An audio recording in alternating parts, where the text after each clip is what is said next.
नमस्कार, मैं हूं चित्रा त्रिपाठी और आप देख रहे हैं कौन बनेगा मुख्यमंत्री। अब से तकरीबन 40 घंटे के बाद बिहार चुनाव के नतीजे आने शुरू हो जाएंगे। ईवीएम में वोटों की गिनती शुरू होगी और यह पता लगना भी शुरू हो जाएगा कि किसकी किस्मत खुलने वाली है और किसकी किस्मत पर फिलहाल ताला लगने वाला है। एबीपी न्यूज ने कल आपको 11 सर्वे एजेंसियों के एग्जिट पोल दिखाए थे। ज्यादातर एजेंसियों का मानना है कि बिहार में एक बार फिर से एनडीए की ही सरकार बनने जा रही है। एक एजेंसी का एग्जिट पोल जिसने यह बताया था कि महागठबंधन की सरकार बहुमत के साथ बन सकती है। एग्जिट पोल जिनके पक्ष में है वो बता रहे हैं कि उनके नंबर एग्जिट पोल के अनुमान से भी ज्यादा आने वाले हैं। एग्जिट पोल जिनके खिलाफ हैं उनका यह मानना है कि एग्जैक्ट पोल के नतीजे इससे बिल्कुल अलग और इतर होंगे। हम आपको ग्राउंड जीरो पर मौजूद बिहार में 38 जिलों के बड़े पत्रकारों का एग्जिट पोल दिखाने जा रहे हैं। उससे पहले आप देखिए नतीजे से पहले दावों का दंगल इस समय भी बिहार में कैसे चल रहा है। सभी लोगों ने भारी मतदान करके इस सरकार के खिलाफ वोट किया है और इस बार बदलाव जो है होने जा रहा है। कहीं इफ एंड बट की भी गुंजाइश नहीं रह गई। लोकतंत्र के महापर्व में बटन दबाकर एनडीए की फिर से सरकार भारी बहुमत से ला रही है। एग्जिट पोल कब सही हुआ? मेरा एग्जैक्ट है, इन लोग का एग्जिट है। मैं आज कह रहा हूं, पहले भी कहा हूं कि 2010 के स्ट्राइक रेट से अधिक रहे। तो दावों का दौर अभी भी जारी है। कौन बनेगा मुख्यमंत्री, इसको लेकर सवाल कायम है। आपको बताते चले तकरीबन 1.5 महीने से ज्यादा वक्त तक इसी तरह के दावे देखे जाते रहे, लेकिन एग्जिट पोल के आंकड़े आने के बाद एनडीए जहां गदगद दिखाई दे रहा है, क्योंकि 11 में से 10 एग्जिट पोल ने कल बताया था एनडीए की सरकार बन रही है, जबकि महागठबंधन का दावा यह है कि एग्जिट पोल तो लगातार बिहार के मामले में खासतौर से गलत ही साबित हो रहे हैं, इस वजह से बनेगी हमारी सरकार। किसके दावे का दम दिखेगा और बड़े पत्रकारों का ये जो एग्जिट पोल अगले 2 घंटे तक मेरे साथ आप देखने जा रहे हैं, इससे कुछ हद तक तस्वीर पूरी तरह से बिहार की साफ होती हुई चली जाएगी। और इसी पर खास बातचीत करने के लिए एग्जिट पोल के आंकड़ों पर हमारे साथ स्टूडियो में चर्चा के लिए खास मेहमान जुड़ चुके हैं। उनका तारुफ परिचय आपसे करवा देती हूं। मेरी सहयोगी मेघा प्रसाद जो एबीपी न्यूज की पॉलिटिकल एडिटर हैं, बिहार के अलग अलग हिस्सों में आप घूम कर आई हैं, आप बताएंगे कि ये जो एग्जिट पोल के आंकड़े पत्रकारों के सामने आने जा रहे हैं, क्या वही एग्जैक्ट होंगे या फिर उसमें फेरबदल की बड़ी गुंजाइश रहेगी। हमारे साथ मनोज कुमार जी, आप फाउंडर हैं मैट्राइज के। कल आपने आंकड़े रखे थे एग्जिट पोल के जिसमें यह बताया था कि एनडीए शानदार तरीके से वापसी कर रहा है, उसके पीछे की वजह समझेंगे और पत्रकारों के एग्जिट पोल से उसको नाप तोल कर देखेंगे। अक्षत गोयल जी ध्रुव रिसर्च के इस वक्त हमारे साथ स्टूडियो में आ चुके हैं और वरिष्ठ पत्रकार विभेश त्रिवेदी जी जो लगातार बिहार की बारीकियों को आपके सामने रखते रहे हैं, वो भी हमारे साथ जुड़ चुके हैं। सभी का बहुत बहुत स्वागत है। लेकिन सबसे पहले आपके सामने रखते हैं बिहार में मौजूद जो पत्रकार हैं उनका एग्जिट पोल। 150 पत्रकारों का ये एग्जिट पोल है, अलग अलग जिलों का एग्जिट पोल, कुल 38 जिले जहां पर मौजूद बड़े पत्रकारों से हमने जाना अब की बार किसकी बनने जा रही है सरकार। तो चलिए शुरुआत करते हैं और एक एक करके वो आंकड़े आपके सामने रखते हैं और सबसे पहले बात करेंगे जिला बक्सर की। बिना इंतजार किए बक्सर के आंकड़े आपके सामने रखते हैं और बताएंगे कि वहां के पत्रकारों ने यानी बक्सर के पत्रकारों ने अब की बार किसकी सरकार बनाने का दावा किया है। 150 पत्रकारों का ये एग्जिट पोल है। आंकड़े जल्दी से दिखाइए बिना इंतजार किए, जिसके जरिए ये समझ में आ जाएगा कि बक्सर, आप देखिए बक्सर में कुल सीटें हैं 4 और यहां पर टक्कर दिखाई दे रही है, 2 पर एनडीए और 2 पर महागठबंधन, यानी कि यहां पर मुकाबला कड़ा और बड़ा नजर आ रहा है। बक्सर में आपको बताते चले भारतीय जनता पार्टी ने हाल ही में शामिल करवाए गए एक पूर्व आईपीएस को टिकट दिया था। उसी सीट से आनंद मिश्रा जो कि बक्सर से हैं, उनको लेकर भारतीय जनता पार्टी के बीच थोड़ी विरोध की स्थिति भी जरूर देखने को मिली है। फिलहाल बक्सर का ये आंकड़ा 4 सीटें, एनडीए 2 पर, महागठबंधन 2 पर आगे चल रही है। अब बक्सर विधानसभा की बात कर लेते हैं। भारतीय जनता पार्टी ने पूर्व आईपीएस को टिकट दिया है, उनका क्या हाल है वो आंकड़े भी आपके सामने रखते हैं और इसके जरिए आप समझ जाएंगे कि वो कौन कौन सी सीटें हैं। असम कैडर के पूर्व आईपीएस आनंद मिश्रा जिनकी चर्चा बहुत ज्यादा होती रही और देखिए फिलहाल बक्सर से वो जीतते हुए नजर आ रहे हैं। आनंद मिश्रा ने 2024 में बीजेपी का खेल खराब कर दिया था, जब आईपीएस से इस्तीफा देने के बाद वो आए लेकिन भारतीय जनता पार्टी से टिकट नहीं मिला, निर्दलीय चुनाव मैदान में उतर गए। बीजेपी को लोकसभा में हारना पड़ा था लेकिन विधानसभा में इनको टिकट मिला। पहले जनसुराजी थे, बाद में भाजपाई हो गए, लेकिन आनंद मिश्रा फिलहाल बक्सर सीट से जीतते हुए इस वक्त नजर आ रहे हैं। और अब बक्सर के बाद शेखपुरा की बात कर लेते हैं। शेखपुरा के पत्रकारों ने एग्जिट पोल में किसको कितनी सीटें दी हैं। कुल सीटें यहां पर आती हैं 2 और देखिए यहां पर भी कांटे की टक्कर है, यानी कि एनडीए और महागठबंधन। शेखपुरा के पत्रकार बता रहे हैं कि यहां पर भी लड़ाई कांटे की है, यानी कि कल जो एग्जिट पोल हमने एक तरफा कई एग्जिट पोल में देखा था, भारतीय जनता पार्टी जेडीयू गठबंधन को बढ़त। फिलहाल अभी तक 2 जिलों के आंकड़े ये बता रहे हैं कि मुकाबला यहां पर काफी ज्यादा टक्कर का है। आगे बढ़ते हुए अगला जिला आपके सामने रखते हैं। पत्रकारों के अगले एग्जिट पोल में लखीसराय के 2 सीटों में महागठबंधन 2 पर आगे बढ़ता हुआ दिखाई दे रहा है। महागठबंधन 2 पर 3 जिलों के आंकड़े रखे हैं, 2 जिलों में टक्कर बराबरी का है और यहां पर आप देख रहे हैं लखीसराय की 2 सीटों में महागठबंधन यहां पर अपनी बड़ी बढ़त के साथ आगे बढ़ा। ये पत्रकारों का एग्जिट पोल है और लखीसराय ये अपने आप में बेहद महत्वपूर्ण है। लखीसराय से Vijay Sinha deputy CM Bharatiya Janata party के चुनावी मैदान में थे, उनका भी हाल देख लेते हैं। हाल ही में देखा था उनका एक वीडियो आरजेडी के नेता के साथ जबरदस्त तरीके से वायरल हुआ था, बड़े कंट्रोवर्सी में भी रहे थे। फिलहाल विजय सिन्हा लखीसराय से हारते हुए दिखाई दे रहे हैं। लखीसराय ये सीट जहां पर विजय सिन्हा हारते हुए नजर आ रहे हैं।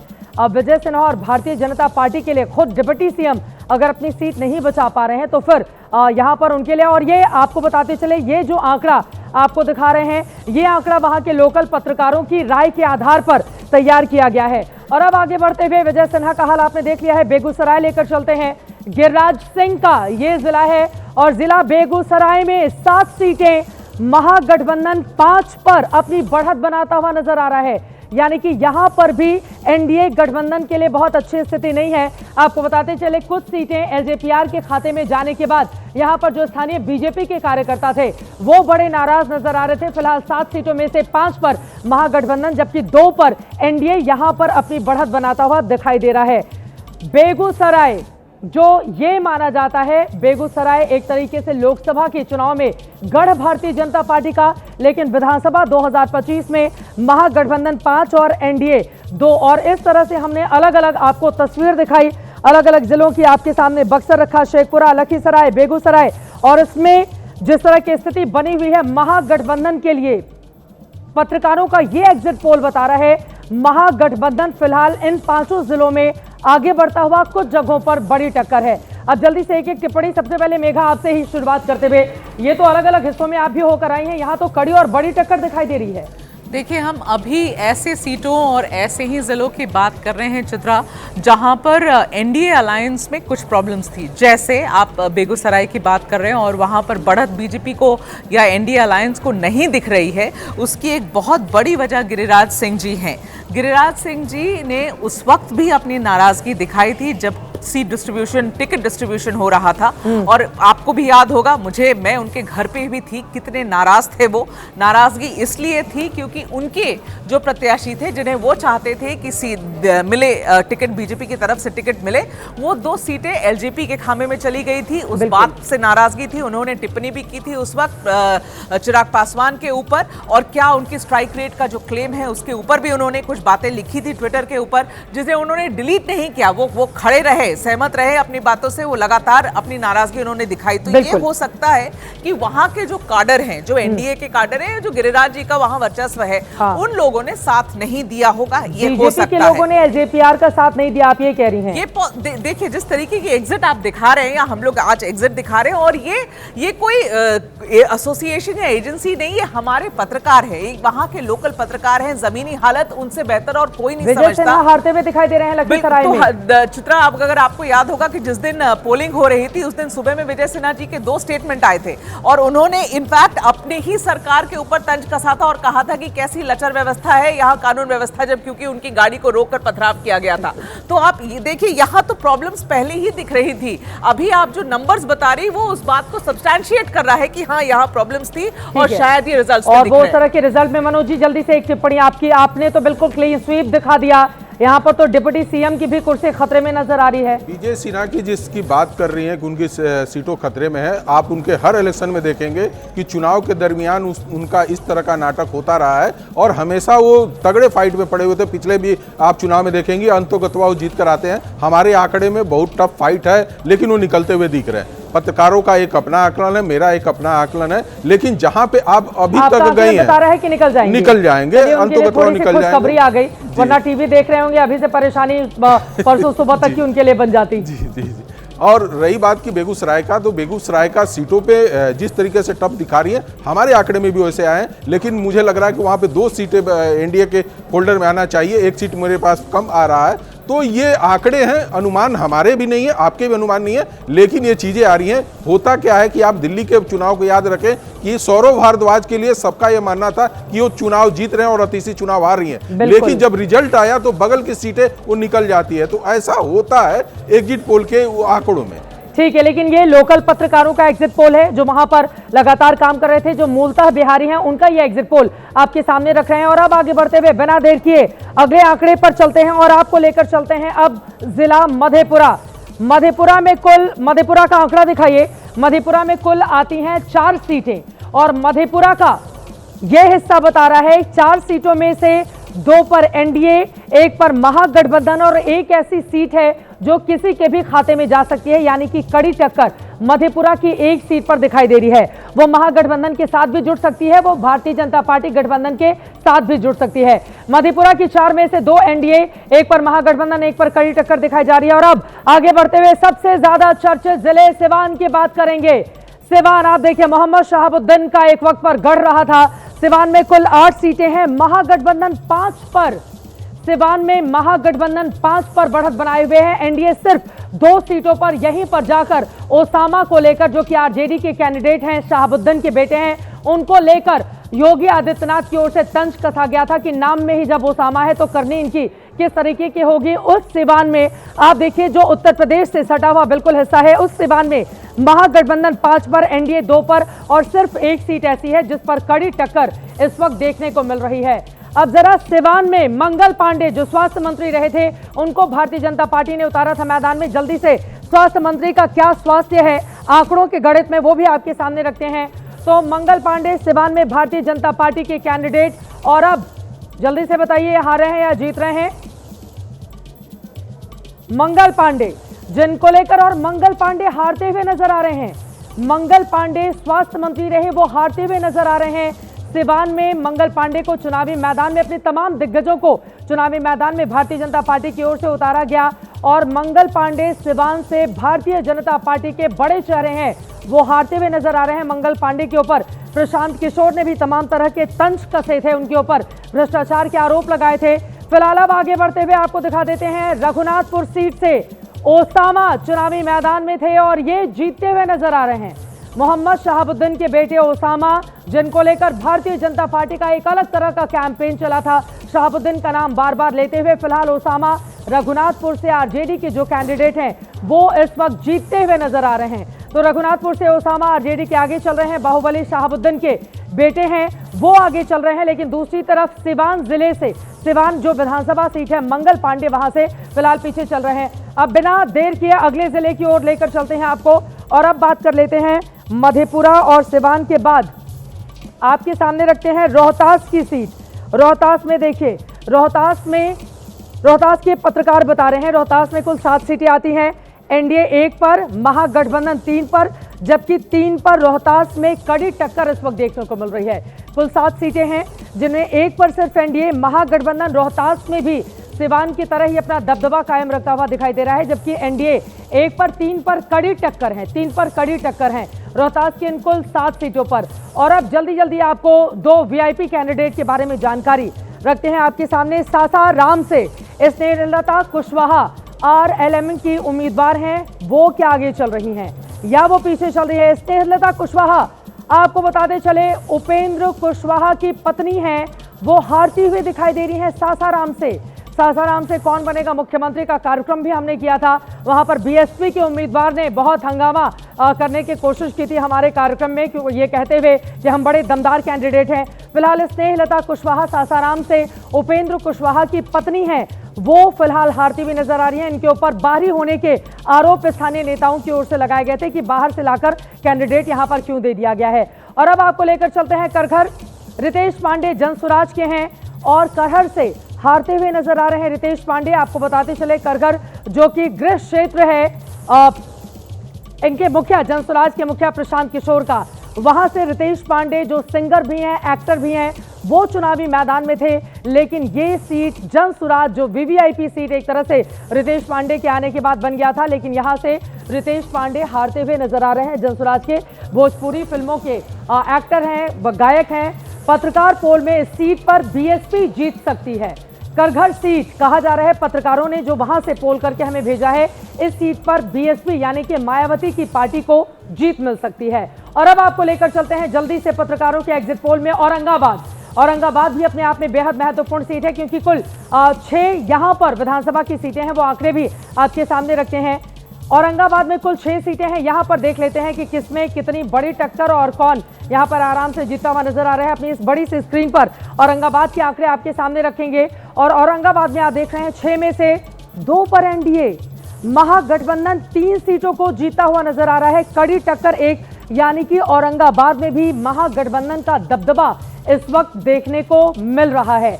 औरंगाबाद अपने आप में काफी महत्वपूर्ण, यहां पर भी बड़े बड़े दिग्गजों ने जाकर कैंपेन किया था और यहां से भी आप देख पा रहे हैं औरंगाबाद में किस तरह से दबदबा कायम रखा हुआ है। और अब आपके सामने रखते हैं वीवीआईपी वो चेहरे जिन्होंने पूरी ताकत झोंकी थी। नबीनगर ये वो सीट है जहां से चेतन आनंद चुनावी मैदान में। चेतन आनंद ने 2020 का चुनाव आरजेडी के टिकट पर लड़ा और जीता भी था, लेकिन फिलहाल यहां पर नबीनगर से पाला बदलकर जेडीयू में आने वाले चेतन आनंद जीतते हुए दिखाई दे रहे हैं। बाहुबली आनंद मोहन के आप बेटे हैं, इनकी मां भी सांसद हैं जेडीयू से। चेतन आनंद ने 2020 में आरजेडी के टिकट पर चुनाव लड़ा था, लेकिन फिलहाल नबीनगर से जेडीयू के उम्मीदवार चेतन आनंद जीतते हुए नजर आ रहे हैं। और अब आगे बढ़ते हुए रखते हैं आपके सामने अरवल। हालांकि अरवल छोटा जिला है, कुल 2 ही सीटें यहां पर आती हैं, लेकिन अरवल में क्या स्थिति है अरवल में देखिए। अरवल में अभी 0 पर एनडीए है, 1 पर महागठबंधन और 1 पर कड़ी टक्कर दिखाई जा रही है अरवल की इन 2 सीटों पर। तो पत्रकारों का ये जो एग्जिट पोल है, ये कल के एग्जिट पोल के हिसाब से अभी तक उलट दिखा रहा है। अब तक तकरीबन 10 जिलों के आंकड़े हमने सामने रखे हैं और 10 जिलों में आपने देखा कि ज्यादातर जगहों पर, और ये जहानाबाद में 3 सीटें हैं, 1 पर एनडीए, 1 पर महागठबंधन, 1 पर कड़ी टक्कर दिखाई दे रही है, यानी कि यहां पर मुकाबला बराबरी पर है। तो अब 10-11 हमने तकरीबन आंकड़े आपके सामने रखे। नवादा कुल 5 सीटें हैं, एनडीए 1 पर, महागठबंधन 4 पर। नवादा में महागठबंधन 4 पर, एनडीए 1 पर, कुल 5 सीटें हैं नवादा में।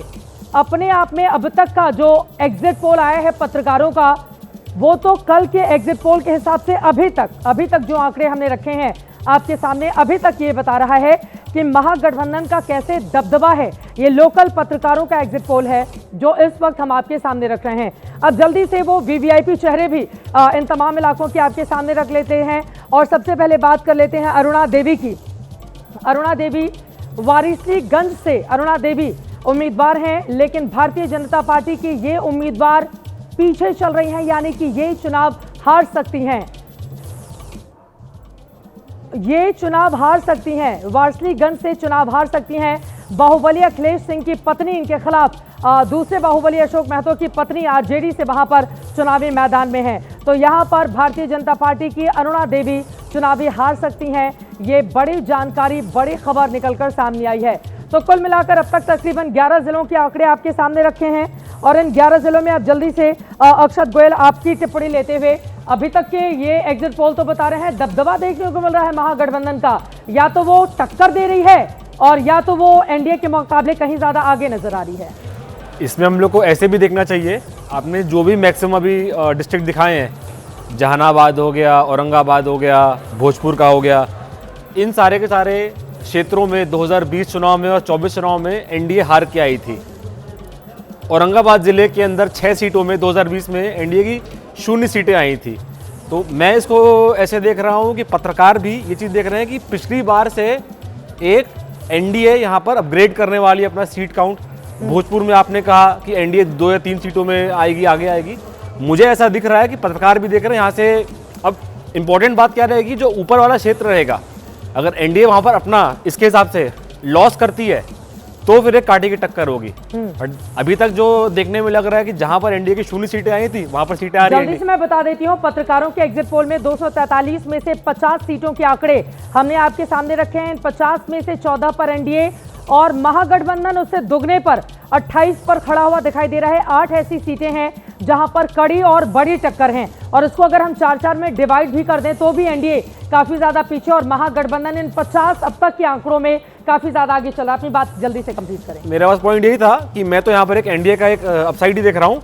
इंपॉर्टेंट रहेगा जो तिरहुत दरभंगा वाला क्षेत्र आता है, वहां पर एनडीए कितना अपना सीट बचा पाती है। अगर एनडीए वहां पर अपना सीट बचा लेगी तो एनडीए आगे रहेगी इसके हिसाब से। विपनेश त्रिवेदी जी, अब मैं आपकी टिप्पणी जानना चाहूंगी। आपने आप अभी खुद वहां के एक बड़े पत्रकार हैं, अब ये जो स्थानीय पत्रकारों का सर्वे एग्जिट पोल है ये क्या बता रहा है? ये तो महागठबंधन को 50 में से 28 सीटों पर जीत दिखा रहे हैं। अभी अधिकतर जिले जो थे वो शाहाबाद मगध रेंज के इलाके के जिले थे जी। इन्होंने बिल्कुल सही कहा कि उनमें से कई जिलों में खाते भी नहीं खुले थे एनडीए के पिछली बार।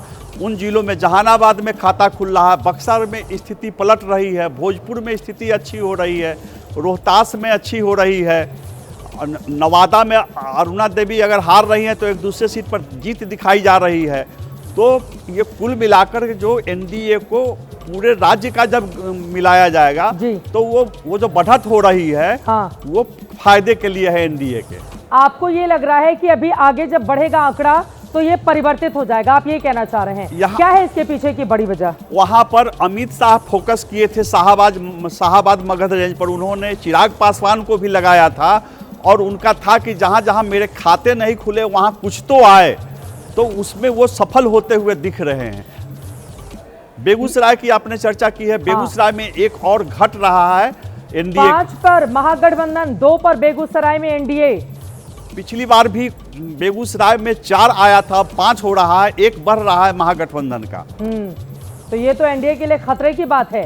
वहां पर बड़ा दबदबा चला था चिराग पासवान का, क्योंकि मैंने वहां पर कौन बनेगा मुख्यमंत्री का शो किया था और मैंने देखा था कि चिराग के कार्यकर्ता तो बड़े उत्साहित हो गए थे, लेकिन दूसरी तरफ भारतीय जनता पार्टी के कार्यकर्ताओं में वहां पर मायूसी देखने को मिल रही थी कि ये हमारी सीट थी, उसको चिराग को क्यों दे दिया गया। तो क्या ये उसका नुकसान उठाना पड़ा है वहां पर एनडीए को? एंटी इनकम्बेंसी भी एक फैक्टर है। बीजेपी को अपने प्रत्याशी बदलने का मौका नहीं मिला। बीजेपी को अपने 74 प्रत्याशियों में से अधिकांश को रिपीट करना पड़ा है, जबकि जेडीयू को 57 नए प्रत्याशी चुनने का मौका मिल गया। तो इसका कहीं कहीं बीजेपी ने प्रत्याशी भी बदले तो उसमें भी कुछ चूक हो गई है। तो एक प्रभाव इसका भी हो सकता है। पहले ही कहा जा रहा था कि विजय सिन्हा जी को बाहर से नहीं अंदर से खतरा है, अंदर से खतरा है, तो दिखाया जा रहा है। इस समय रिफ्लेक्ट कर रहा है, ये बड़ी बात आपकी ओर से कही जा रही है। मैं फौरन लौटूंगी। आपको बताते चले 243 में से 50 पत्रकारों का एग्जिट पोल हमने आपके 50 अलग अलग सीटों का एग्जिट पोल आपके सामने रखा है और उसमें महागठबंधन आगे चल रहा है, एनडीए काफी ज्यादा पीछे चल रहा है। कई सीटों पर कड़ी और बड़ी टक्कर भी देखने को मिल रही है। अब आपको लेकर चलते हैं पूर्णिया से पप्पू यादव सांसद हैं। वहां पर कांग्रेस पार्टी ने पूरी ताकत झोंक रखी थी महागठबंधन को जिताने की। हालांकि पप्पू यादव के कुछ ऐसे बयान भी थे जो कंट्रोवर्सी में थे। पूर्णिया की 7 में से एनडीए 3 पर, महागठबंधन 3 पर, कड़ी टक्कर 1 पर इस वक्त देखने को मिल रही है। पूर्णिया की कुल 7 सीटें हैं।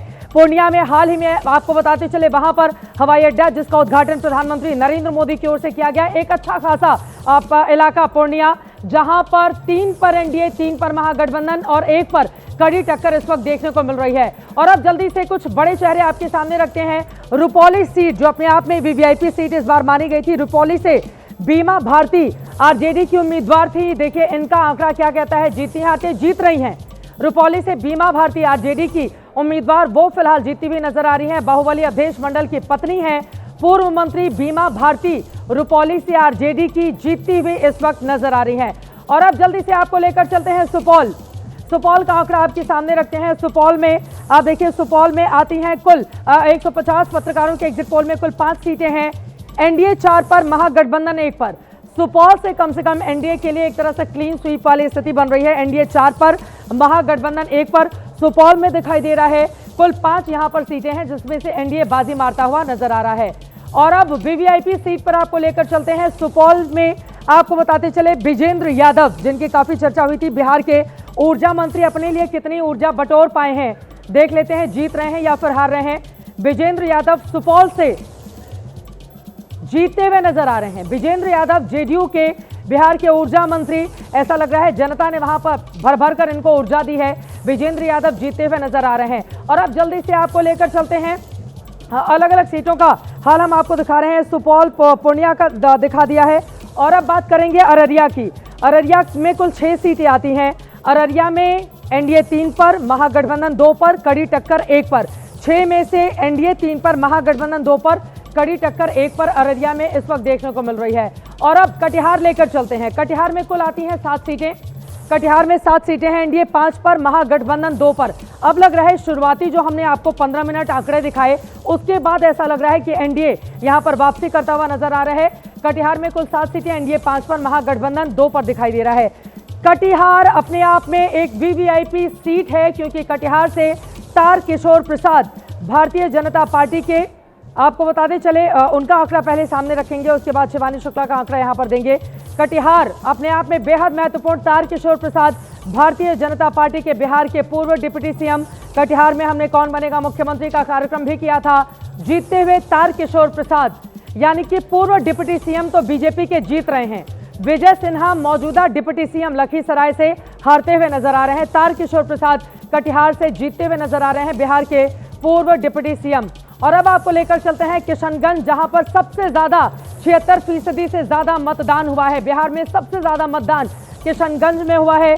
कुल 4 सीटें हैं और 4 में से महागठबंधन 3 पर, कड़ी टक्कर 1 पर। यहां पर एनडीए का खाता भी खुलता हुआ नजर नहीं आ रहा है। किशनगंज एक तरीके से आप कह सकते हैं कांग्रेस का आरजेडी का गढ़, मुसलमानों की बहुत बड़ी तादाद है यहाँ पर। सीमांचल का ये इलाका है। किशनगंज से हमने कौन बनेगा मुख्यमंत्री का कार्यक्रम किया था और वहां पर महागठबंधन का दबदबा देखने को मिल रहा है। जल्दी से विप्लेश त्रिवेदी जी, आपसे ही शुरुआत करते हुए, आप किशनगंज को छोड़ दें तो बाकी जिन जिलों की हमने बात की वहां पर एनडीए को बढ़त दिखाई जा रही है। किशनगंज में एक तरफा माहौल महागठबंधन के लिए। किशनगंज में बढ़त तो है ही, महागठबंधन की सीट बढ़ रही है। एआईएमआई के जो सीट बढ़े थे वो कम रहे, महागठबंधन के सीट बढ़ रहे हैं। तो ये जो अभी जिन जिलों का लिया गया, ये सीमांचल हैं, वहाँ पर महागठबंधन मजबूत होता दिख रहा है। और ये पूर्णिया में घुसपैठियों का मुद्दा बड़ा उठा था पूरे सीमांचल के इलाके में, और सबसे ज्यादा वोटिंग भी वहीं पर हुई है। कोई भी जिला ऐसा नहीं है जहां पर 70% से ज्यादा वोट नहीं पड़े हों सीमांचल में। ये इलाका है, इसमें मुस्लिम आबादी बहुत अधिक है और वो लोग इस बार सबसे ज़्यादा जागरूक थे। और इसमें एक ये भी अलर्ट थे कि वोट हमारा बंटना नहीं चाहिए। तो ये एक संकेत है कि वहाँ पर महागठबंधन को लाभ हो रहा है, एआईएमआई को लाभ नहीं हो रहा है। ये सुखद संकेत है महागठबंधन के लिए। महागठबंधन को फायदा होता हुआ नजर आ रहा है। सीधे मनोज कुमार जी आपके पास आते हुए, किशनगंज चूंकि वहां पर कांग्रेस पार्टी, देखिए लोकसभा के वहां के सांसद किशनगंज से कांग्रेस के ही हैं और इसके पहले सिर्फ एक बार शहनवाज हुसैन ने 1999 में जीत हासिल की थी। वहां पर दबदबा कांग्रेस पार्टी का ही ज्यादा रहा है। सिर्फ किशनगंज की अगर सीटें छोड़ दें तो बाकी जगहों पर एनडीए अच्छी खासी बढ़त हासिल करती हुई नजर आ रही है। जैसे शुरुआत ही कर देते हैं, मैंने पीछे से लेकर चलता हूं, जबकि आपने बहुत सारे जिलों का आपने वर्णन कर दिया। तो जैसे रोहतास का आपने दिखाया था, उपेंद्र कुशवाहा की पत्नी को कि सासाराम सीट वो हार सकती है, लेकिन मुझे ये उम्मीद है कि वो जीतेंगी, चूंकि वहां पे सबसे ज्यादा जो वोटर है वो कोयरी वोटर है और वो पूरी तरह से संगठित होकर, कुर्मी वोटर कम है वहां पे, इस बार संगठित होकर उन्होंने किया है। नोखा सीट पे चौरसिया का नहीं टिकट मिलने से नाराजगी थी वैश्य समाज पे, लेकिन वहां पे भी हमारे दर्शक कार्यक्रम देख रहे हैं ना, वो कहेंगे कि एक आदमी को बैलेंस करने के लिए बिठा लिया है। नहीं बैलेंस करने के लिए नहीं, चित्रा जी मैं बता रहा हूं, हारते हुए कुछ कैंडिडेट दिखाई दे रहे हैं तो मनोज जी आकर बोल रहे नहीं यहाँ पर तो ये जीत सकते हैं, माहौल उनके पक्ष में है। देखिए उन्होंने संभावना पे ही बोला और मैं भी संभावना पे ही चल रहा हूँ। मैं अपनी बात बता रहा हूँ, मैं ये नहीं कर रहा हूँ कि वो गलत है। मुझे जो लगा कि वहां से जीत सकते हैं वो है, जैसे बक्सर का सीट आप 2 और 2 का दे रही है, मुझे लग रहा है कि 3 का होगा। अभी आपने आरा नहीं छुआ है, जहां पे अभी दरभंगा मधुबनी ये सब नहीं गए थे। किशनगंज ऐसे भी पहले से भी लग रहा था कि वहां है, और मेरा अपना मानना है कि एआईएमआई सिर्फ 10,000 वोट एक विधानसभा से, हर विधानसभा से वो लेते आए 10-10 हजार वोट, तो एनडीए के लिए काफी अच्छा है। लेकिन मुसलमानों में ये पता लगाना, जहां मुस्लिम बहुल क्षेत्र है, कि कौन सा वोटर ऐसा है जो डिवाइड हो रहा है या पार्टी लिंक से हटकर या अपने कम्युनिटी से कर रहा है। लेकिन किशनगंज में हो सकता है कि इसमें थोड़ा सा परिवर्तन आएगा। किशनगंज में आप कह रहे हैं कि थोड़ा सा परिवर्तन आ सकता है। बिना देर किए अब अपने दर्शकों को हम लेकर चलते हैं अगली सीट पर, लेकर चलते हैं वैशाली। वैशाली जो अपने आप में गौरवान्वित करता है पूरे हिंदुस्तान को, लोकतंत्र की जननी वैशाली, और वहां पर वैशाली में किसका क्या हाल है। कुल 8 सीटें आती हैं विधानसभा की, 3 पर एनडीए, 3 पर महागठबंधन, 2 पर कड़ी और बड़ी टक्कर देखने को मिल रही है। वैशाली में कुल 8 सीटें, एनडीए 3 पर, महागठबंधन 3 पर और कड़ी टक्कर 2, यानी कि यहां पर मुकाबला आप ये कह सकते हैं कि बराबरी का वैशाली में इस वक्त देखने को मिल रहा है, यानी कि यहां पर दोनों ही गठबंधन को फायदा मिलता हुआ नजर आ रहा है। अब कड़ी टक्कर में क्या कुछ जगहों पर जनसुराज हो सकती है, क्या कुछ जगहों पर जो छोटी छोटी पार्टियां भी चुनावी मैदान में थी, क्या उनके लिए भी कोई रास्ता बनता हुआ नजर आ रहा है, या सिर्फ ये दो तरफा मुकाबला, एक तरफ एनडीए गठबंधन, दूसरी तरफ महागठबंधन। यहां पर आपको दिखा रहे हैं लालगंज से शिवानी शुक्ला आरजेडी की उम्मीदवार हैं। कड़ी टक्कर यहां पर बताई जा रही है। बाहुबली मुन्ना शुक्ला की आप बेटी हैं शिवानी शुक्ला, लालगंज से आरजेडी की उम्मीदवार हैं, ब्राह्मण चेहरा हैं, बाहुबली मुन्ना शुक्ला की बेटी हैं। कड़ी टक्कर, यानी कि कड़ी टक्कर में हार भी सकती हैं और जीत भी सकती हैं। अब जरा आ जाते हैं तेज प्रताप यादव। क्या कमाल का भाषण इस बार उन्होंने दिया है आरजेडी से अलग होने के बाद। तेज प्रताप यादव महुआ पर जेजेडी अपनी पार्टी बनाई, वहां पर कड़ी टक्कर देखने को मिल रही है, यानी कि यहां पर तेज प्रताप यादव हार भी सकते हैं और अगर कुछ चमत्कार हो गया तो यहां पर जीत भी सकते हैं तेज प्रताप यादव के लिए, यानी कि अभी कुछ बहुत गुड न्यूज वाली स्थिति इस सीट से, महुआ सीट से देखने को नहीं मिल रही है। बीच में खबर आई थी कि लालू प्रसाद यादव ने तेज प्रताप को कहा था किसी और सीट पर चले जाओ, यहां पर आप चुनाव हार सकते हो, इस तरह की भी तमाम खबरें चली थी। राघोपुर से तेजस्वी यादव को लेकर पत्रकार क्या बोल रहे हैं। राघोपुर में तेजस्वी यादव मुख्यमंत्री का चेहरा महागठबंधन का जीतते हुए नजर आ रहे हैं। तेजस्वी यादव राघोपुर से जीतते हुए नजर आ रहे हैं। राघोपुर में प्रशांत किशोर जाकर बोल रहे थे कि यहां से हारने की तैयारी कर लें तेजस्वी यादव। राघोपुर में जब खुद तेज प्रताप यादव पहुंचे थे तो वहां पर उनकी ओर से जो गरीब लोग थे उनको तमाम सामान डिस्ट्रीब्यूट करते हुए अपनी पार्टी की जीत की बातें कही गई थी। फिलहाल तेजस्वी यादव जो मुख्यमंत्री पद के उम्मीदवार हैं महागठबंधन के, वो राघोपुर से जीतते हुए नजर आ रहे हैं। और अब आगे बढ़ते हुए आपको लेकर चलते हैं सबसे महत्वपूर्ण पटना जिला। पटना में कुल आती हैं 14 सीटें। पटना में प्रधानमंत्री नरेंद्र मोदी ने बाकायदा रोड शो किया था। एनडीए यहां पर 8, महागठबंधन 6 पर जीतता हुआ दिखाई दे रहा है। पटना की कुल 14 सीटें। ये पत्रकारों का एग्जिट पोल है, बिहार के जो लोकल स्थानीय पत्रकार हैं जिन्होंने पूरे चुनाव को देखा है सालों से, और खासतौर से बीते 2-3 महीनों में तो उन्होंने और ज्यादा ऑब्जर्व किया। पटना में एनडीए 8 सीटों पर, महागठबंधन 6 सीटों पर पटना में यहां पर अपनी बढ़त बनाता हुआ दिखाई दे रहा है। अब जरा कुछ वीवीआईपी चेहरों को आपके सामने रखते हैं, उसके बाद मेहमानों से बातचीत करेंगे। मोकामा आपको लेकर चलते हैं। मोकामा में अनंत सिंह, जिनको लेकर कितना बवाल और सवाल हमने देखा। अनंत सिंह का मोकामा में क्या हाल है, जीत रहे हैं, बाहुबली हैं, हत्या के केस में जेल में हैं, जेल से चुनाव लड़ा, लेकिन यहां से अनंत सिंह जीतते हुए नजर आ रहे हैं। आपको बताते चले, हम सब ने देखा था जेडीयू के बड़े नेताओं और केंद्रीय मंत्रियों की ओर से अनंत सिंह को लेकर किस तरह का माहौल बनाया था, और फिलहाल मोकामा से जेल में है तो भी जीतते हुए नजर आ रहे हैं। दूसरे बाहुबली सूरजभान की पत्नी वीणा देवी से इनका मुकाबला है, लेकिन वीणा देवी इस सीट से हारती हुई नजर आ रही है। अब जरा दानापुर लेकर चलते हैं। दानापुर में देखिए मुकाबला, रामकृपाल यादव पूर्व केंद्रीय मंत्री हैं, उनका जाके मैंने इंटरव्यू भी किया था दानापुर में जब वो प्रचार कर रहे थे, जीतते हुए नजर आ रहे हैं। रामकृपाल यादव सांसदी का चुनाव मीसा भारती से हार गए थे, लेकिन विधानसभा में रामकृपाल यादव दानापुर से जीतते हुए नजर आ रहे हैं। आरजेडी के रीतलाल यादव से इनका मुकाबला था, जो उम्मीदवार भी हैं, विधायक भी हैं, लेकिन जेल में हैं, जिनके लिए खुद लालू प्रसाद यादव ने रीतलाल यादव के लिए जाकर वहां पर विधानसभा चुनाव में प्रचार किया था, लेकिन रामकृपाल यादव भारतीय जनता पार्टी के आराम से दानापुर से जीतते हुए नजर आ रहे हैं। तो रामकृपाल यादव की मुस्कुराती हुई तस्वीर भी हमारे ऑफिस के लोगों ने लगा दी है, तो उनके लिए मुस्कुराहट की एक वजह हो सकती है पत्रकारों ने ये जो एग्जिट पोल दिया है। नालंदा, नीतीश कुमार का गृह जिला, नालंदा में देखिए कुल आती हैं 7 सीटें। नालंदा में एनडीए 6 सीटों पर, महागठबंधन 1 पर। वैसे भी आपको बताते चले, नालंदा के लोग झोली भर भर कर नीतीश कुमार को लगातार जब से वो मुख्यमंत्री बने, वहां पर नालंदा विश्वविद्यालय भी बड़ा विश्वविद्यालय बनाया गया है उनकी ओर से, और नालंदा में आराम से क्लीन स्वीप एक तरीके से करता हुआ एनडीए दिखाई दे रहा है। भोजपुर 7 सीटें हैं, महागठबंधन 3 पर, एनडीए 4 पर जीता हुआ नजर आ रहा है। भोजपुर की 7 में से एनडीए 4 पर, महागठबंधन 3 पर जीता हुआ दिखाई दे रहा है। पत्रकारों का ये एग्जिट पोल है, अपने आप में काफी महत्वपूर्ण। भोजपुर की ये सीट, यहां पर भी एक सीटें एनडीए को जाती हुई नजर आ रही हैं। और अब बड़ी खबर आपको दे रहे हैं, पत्रकारों के एग्जिट पोल में बिहार में कांटे की टक्कर इस समय देखने को मिल रही है। 115 सीटों में एनडीए 50 पर, महागठबंधन 52 पर। 115 में 13 सीटों पर कांटे का मुकाबला देखने को मिल रहा है। पत्रकारों का ये एग्जिट पोल है जहां पर कांटे की टक्कर इस वक्त देखने को मिल रही है।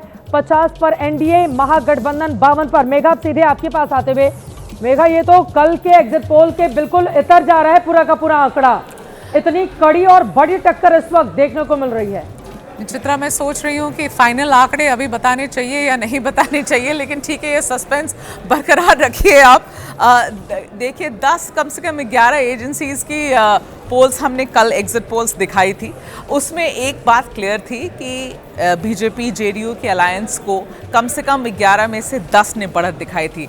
आज हम अपने पत्रकार की पोल्स दिखा रहे हैं, इसीलिए अभी नंबर्स नहीं बताऊंगी, इंतजार करना पड़ेगा और आधा घंटा समझने के लिए कि किसको बढ़त है। लेकिन आगे बढ़ेगा तो मेघा का भी एग्जिट पोल हम जानेंगे कि आप किसको कितनी सीटें दे रही हैं। मैं आपको, देखिए, ये मैं सच बताऊं चित्रा, मैं सबसे ज्यादा अगर विश्वास करती हूं तो आज जो हम दिखा रहे हैं उस पर विश्वास करती हूं, क्योंकि ये लोग जो चैनल्स के लिए काम कर रहे हैं, हमारे लिए काम कर रहे हैं, हमारे रिपोर्टर्स और स्ट्रिंगर्स हैं जमीन पर, ये बिल्कुल सच्चाई बयां कर रहे हैं। ये आपको एक एक सीट में एग्जैक्टली क्या हो रहा है वो बता रहे हैं, इसलिए ये नंबर्स बिल्कुल सही है। मेघा, मेरा अनुभव ये बताता है कि मैं पूछती हूँ कौन जीत रहा है तो फिर महिलाएं या कुछ पुरुष किसी और का नाम लेंगे, थोड़ी देर के बाद वापस आओ, अच्छा इस मुद्दे पर किसने काम किया है, वो तुरंत पलट भी जाते हैं। कई जगहों पर हमने ये भी देखा कि बिहार में थोड़ी देर पहले कुछ और बता रहे थे, बाद में वो कुछ और भी बताने लगते हैं। तो ये भी बड़े कंफ्यूजन की एक बड़ी स्थिति पैदा करके रखता है बिहार को प्रिडिक्ट करना बहुत मुश्किल है। और आपको ये बात याद दिलाऊं कि बिहार ही एक ऐसा स्टेट, एक बड़ा ऐसा स्टेट इस देश में है जहां बीजेपी अपनी सारी जितनी साम दाम दंड भेद लगाने के बाद भी पूरी तरीके से खुद से बिहार में अपने दम पर नहीं आ सकी है, मतलब हाफ वे मार्क नहीं क्रॉस कर सकी है। हमेशा जेडीयू के साथ ही रही है, अलायंस में रही है। तो ये एक डिफिकल्ट स्टेट है, ये स्टेट डिफिकल्ट हर एक पार्टी के लिए है। तो बहुत बुरी तरह से 53 सीटें सिर्फ भारतीय जनता पार्टी ने 2015 में हासिल की थी। पर चित्रा, इस बार बहुत सारी चीजें अलग हैं। इस बार देखिए, जो चीजें हम लोग अभी प्रिडिक्ट करने की कोशिश करें, लेकिन ये बदलेगा कैसे, ये तो 14 तारीख को ही समझ में आएगा। चिराग पासवान का एनडीए के फोल्ड में पहली बार आना, उसका असर क्या होगा। साहनी जी का पहली बार महागठबंधन के फोल्ड में जाना, उसका असर क्या होगा। 10,000 महिलाओं के आप बैंक खाते में डलवा देते हैं, कम से कम 1.5 करोड़ महिलाओं के बैंक खाते में डलवा देते हैं, उसका असर क्या होगा।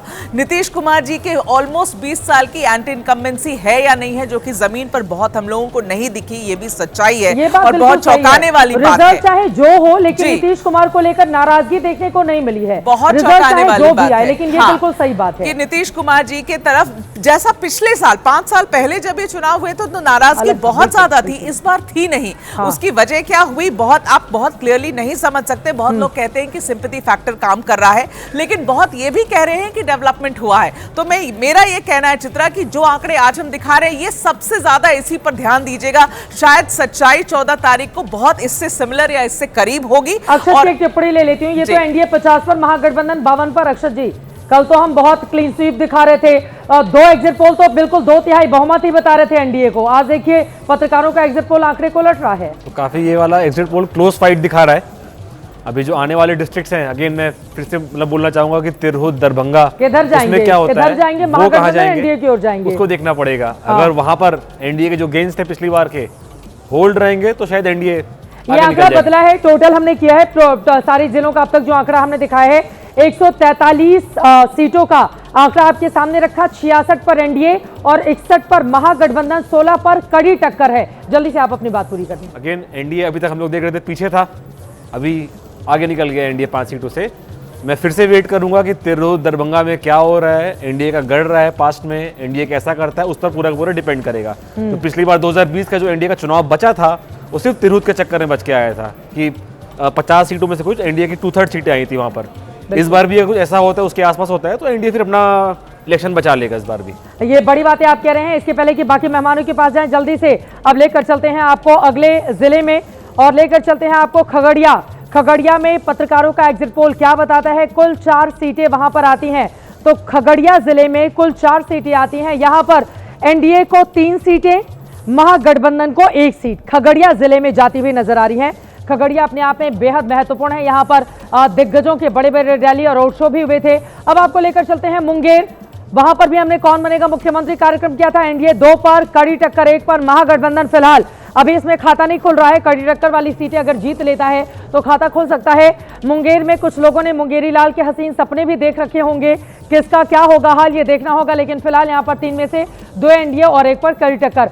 अब आपको लेकर चलते हैं तारापुर। सम्राट चौधरी चुनावी मैदान में एमएलसी रहे, डिप्टी सीएम बने। सम्राट चौधरी की सीट पर क्या हाल है, मैंने इनका इंटरव्यू भी किया था, मेघा ने भी इंटरव्यू किया था। कई कड़े सवालों का सामना भी नेताजी को करना पड़ा था, लेकिन तारापुर सीट आराम से जीतते हुए सम्राट चौधरी दिखाई दे रहे हैं। बिहार में डिप्टी सीएम है, भारतीय जनता पार्टी का बड़ा चेहरा है और सम्राट चौधरी तारापुर से जीतते हुए नजर आ रहे हैं। सम्राट चौधरी के ऊपर खासतौर से प्रशांत किशोर ने कई गंभीर आरोप लगाए थे। तारापुर को लेकर भी उनको चुनौती दी थी, लेकिन फिलहाल तारापुर से आराम से सम्राट चौधरी जीते हुए नजर आ रहे हैं। और अब अगले जिले में लेकर चलते हैं मुजफ्फरपुर। लीची आपने खूब खाई होगी मुजफ्फरपुर की, लेकिन आंकड़ा देख लेते हैं। मुजफ्फरपुर में कुल 11 सीटें हैं, 5 पर एनडीए, महागठबंधन 4 पर, 2 सीटों पर कड़ी टक्कर दिखाई दे रही है। यानी कि यहां पर भी मुकाबला लगभग बराबर, थोड़ा सा एनडीए के लिए एक बेहतर स्थिति आप जरूर बोल सकते हैं मुजफ्फरपुर की 11 सीटों में भी, लेकिन यहां पर टक्कर। दरभंगा देखिए, यहां पर भी हमने कार्यक्रम किया था। 10 सीटें एनडीए 6 पर, महागठबंधन 4 पर, यानी कि यहां पर एनडीए के लिए थोड़ी बेहतर स्थिति जरूर है। हालांकि क्लीन स्वीप का बार बार दावा किया जा रहा था। दरभंगा में कुल 10 सीटें एनडीए 6 पर, महागठबंधन 4 पर अपनी बढ़त बनाए हुए है। वीवीआईपी इलाका भी है। अलीनगर से मैथिली ठाकुर को चुनावी मैदान में उतारा था भारतीय जनता पार्टी ने। अब उनका हाल देख लेते हैं, मैथिली के लिए स्थिति क्या है। तो यहां पर मैथिली फिलहाल अलीनगर से हारती हुई नजर आ रही हैं। चुनाव के ठीक पहले मैथिली ठाकुर को भारतीय जनता पार्टी ने अपना अंगोछा पहनाकर भारतीय जनता पार्टी ज्वाइन करवाया था।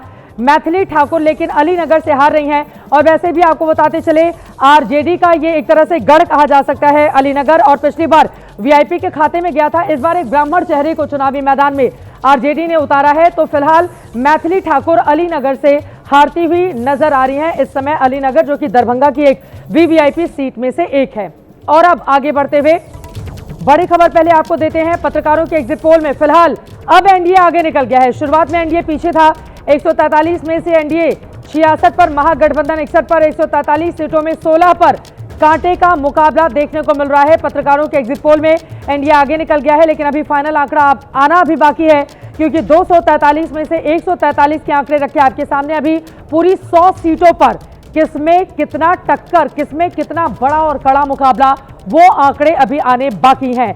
कट्टे का भी जिक्र देखा हमने कि कट्टा सिर पर रखकर कैसे तेजस्वी यादव ने कांग्रेस से मुख्यमंत्री वाली कुर्सी छीन ली, ये भी चुनाव में खूब गूंजा। जंगल राज के मुद्दे को उठाया गया, पलटवार आरजेडी की ओर से महाजंगल राज करते हुए कहा गया। कुल मिलाकर इस बार का चुनाव कई मायनों में अपने आप में दिलचस्प रहा, लेकिन अभी तक जो आंकड़ा आपके सामने रखा है, महागठबंधन 61, एनडीए 66, 133 सीटों पर, 243 में से 143 सीटों पर यहाँ के आंकड़े आपके सामने रख दिए हैं। अब सीधे मनोज कुमार जी आपके पास आते हुए क्या बताता है? देखिए, आंकड़े जो है, जो हम लोग अनुमान लेकर चले थे, लगभग उसके करीब आप आते जा रही हैं। हाँ, ये कहूँगा कि सीट टू सीट जब आप जा रही हैं और उस पर जाए डिस्ट्रिक्ट वाइज देख रही हैं, तो कहीं मुझे लगता है कि ये आंकड़ों में कहीं एक में अधिक हूँ या कहीं में पिछड़ रहा हूँ, जो आपके आंकड़े हैं। लेकिन जब फाइनल आंकड़े की तरफ आप बढ़ रही हैं, तो मुझे लग रहा है कि आप भी वही दिखेगा जो मेरे आंकड़े में आए हैं। तो 100 सीटें बाकी हैं जी, लेकिन मुझे तो 2020 वाली ही परिस्थिति नजर आ रही है अभी तक। अब जैसे अलीनगर तो 2020 वाली परिस्थिति बनती हुई नजर आ रही है। अलीनगर का है जिसमें मैथिली ठाकुर का, जब भी पत्रकारों और वहां के इन्फ्लुएंसर से हम लोग बात करते थे, तो हमेशा उन्होंने बोला है कि मैथिली यहां से चुनाव हारेंगी। लेकिन जब हम लोग महिलाओं के बीच में गए, तो लोग उसको बहुत सम्मानित तरीके से उस बेटी को देखते थे और कहते थे कि ये हमारे क्षेत्र की बेटी है और इसे हमें जिता कर लेना है। लेकिन पत्रकारों के आंकड़े में वहां पे हम लोगों के बीच में भी वो हारते हुए दिखी थी। लेकिन जब हम लोग डाटा कंप्लीट करने के लिए लोगों के जातीय गणित हो सकता है, क्योंकि आरजेडी का एमवाई वोट अपने पास पहले से ही उनके तरफ है, और वहीं दूसरी तरफ अगर एक ब्राह्मण चेहरा उतार देते हैं तो फिर अपर कास्ट का भी वोट अपनी तरफ करने की कोशिश आरजेडी की ओर से। क्या इसका फायदा आरजेडी को मिल रहा है अलीनगर? देखिए, आरजेडी को मिल रहा है, लेकिन मैथिली का एक अपना वहां इमेज भी पब्लिक के बीच में काम कर रहा था। लेकिन नाराजगी किसकी थी? मैंने बताया ना, इन्फ्लुएंसर और पत्रकारों का। नाराजगी किस बात की? कि ये यहाँ पे प्रोग्राम करने के लिए पैसा लेती थी, इनके पास हम लोग जाते थे तो मिलती नहीं थी, ये इस तरीके से उनको व्यवहार को लेकर, उनके सारे एक्टिविटी को ले रहे थे। लेकिन उनके जिस तरीके से मैथिली ने लोगों के बीच में गई और एक कहिए कि पूरा मिथिलांचल की अपनी संस्कृति को अपने अंदर समेट के जिस तरीके से महिलाओं के बीच में गई, तो हम लोगों को वहां आंकड़े में तो दिखी हैं कि वो जीत रही हैं। लेकिन यदि पत्रकार कह रहे हैं और वो कह रहे हैं तो दावे सबके होते हैं, कुछ भी हो सकता है, कुछ भी हो सकता है, ये बड़ी बात है। यकीनन कुछ भी हो सकता है, लेकिन फिलहाल जो पत्रकार वहां से जिन्होंने अपने आंकड़े भेजे हैं उसके हिसाब से जो रिपोर्ट हमने तैयार की, मैथिली फिलहाल वहां से अभी पीछे बढ़ती हुई नजर आ रही है। आगे वहां पर आरजेडी। और अब आपको लेकर चलते हैं सारण, छपरा। कुल 10 सीटें हैं।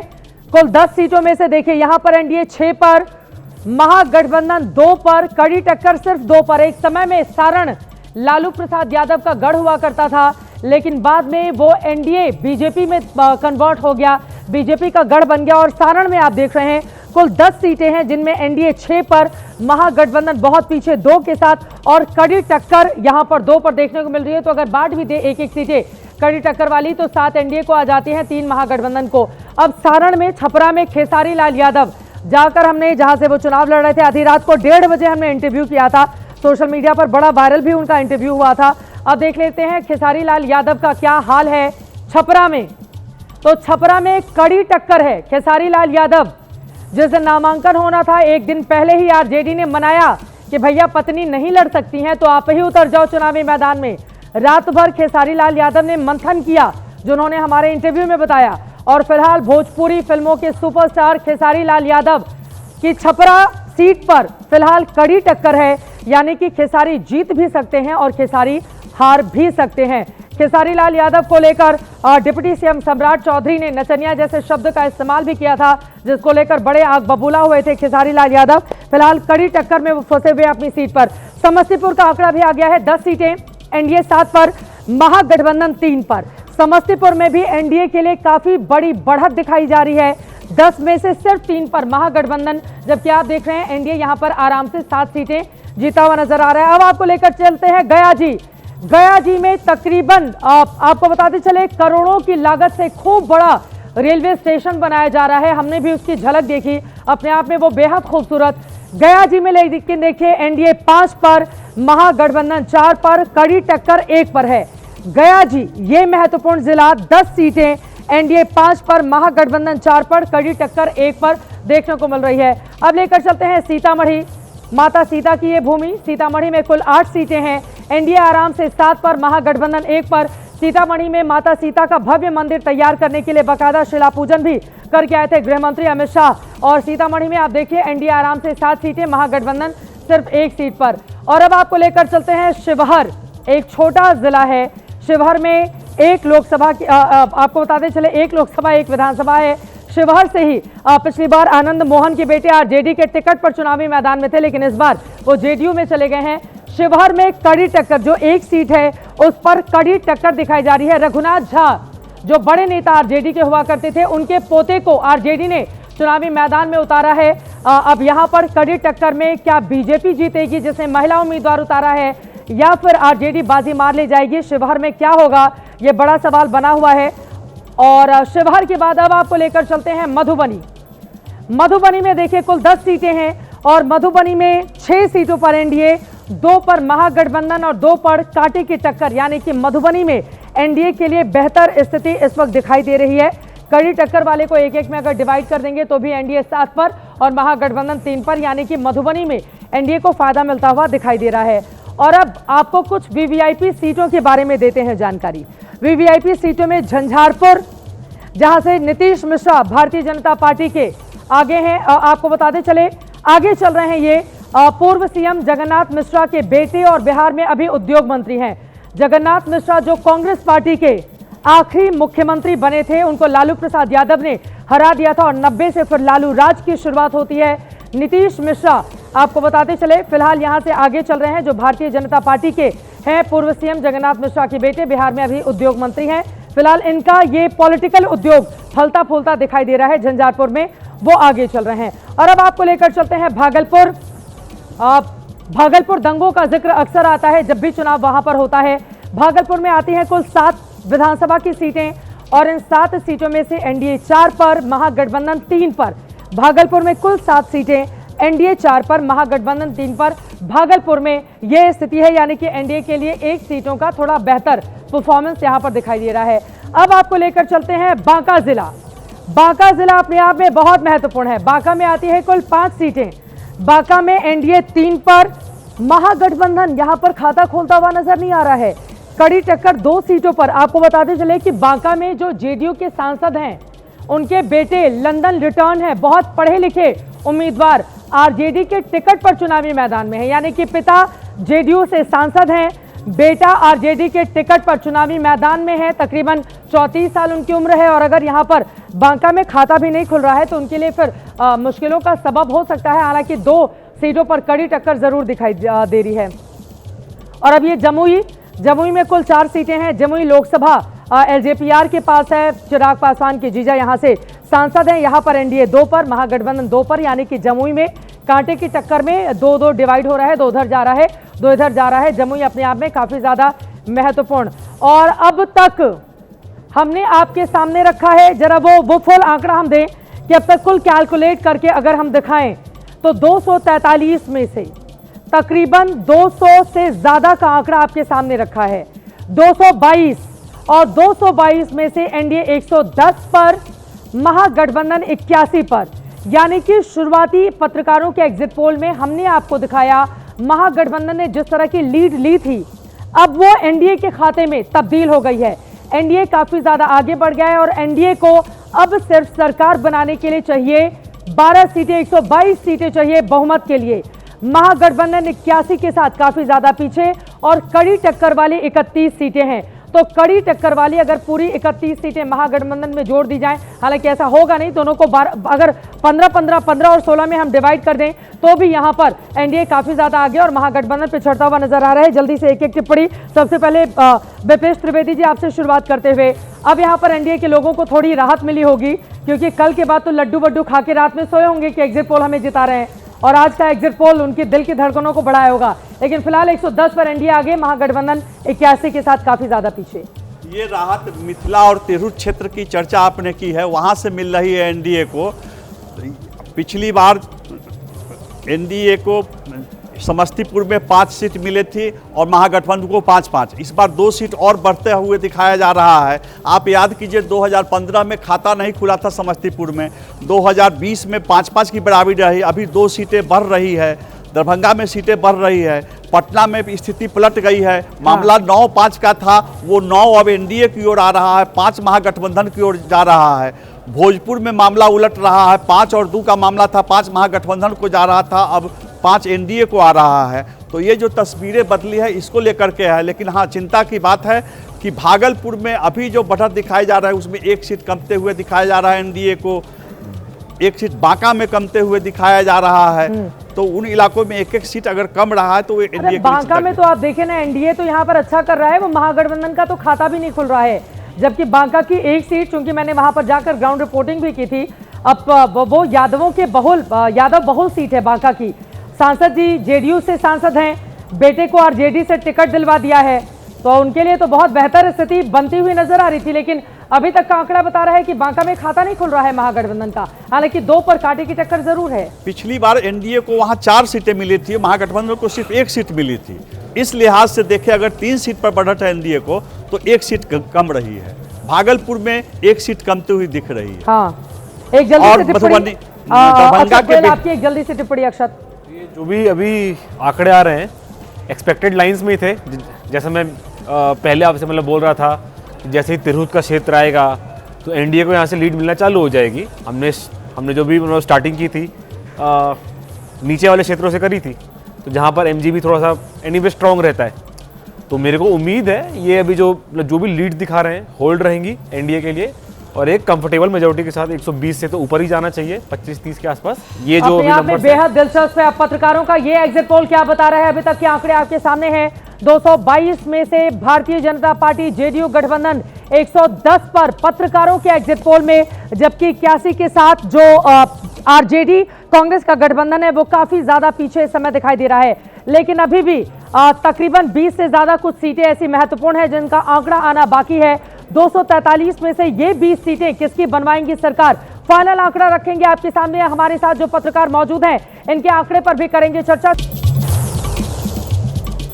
शाम के 6 बजने को एक बार फिर से दर्शकों का बहुत बहुत स्वागत है। आपके साथ मैं हूं चित्रा त्रिपाठी। लगातार सबसे बड़ी कवरेज एबीपी न्यूज पर आप देख रहे हैं। कौन बनेगा मुख्यमंत्री, ये बड़ा सवाल है और पत्रकारों का एग्जिट पोल आपके सामने हम रख रहे हैं। अब तक जो आंकड़े सामने आए हैं उसमें भारतीय जनता पार्टी जेडीयू गठबंधन के लिए अच्छी खबर, महागठबंधन के लिए बुरी खबर।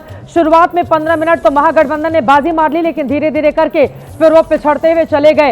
ये आंकड़ा बिल्कुल 2020 की तरह ही प्रतीत हो रहा है, लेकिन अभी भी 20 ऐसे महत्वपूर्ण सीटें हैं जिसका आंकड़ा आपके सामने रखना बाकी है। तो बिना समय गंवाए आपको लेकर चलते हैं पूर्वी चंपारण।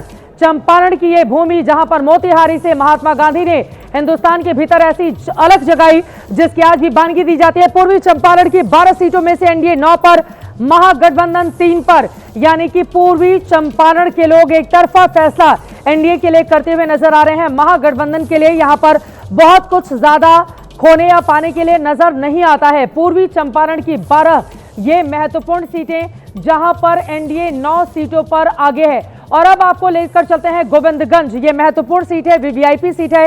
यहां पर कौन आगे कौन पीछे उसका आंकड़ा आपके सामने रखते हैं।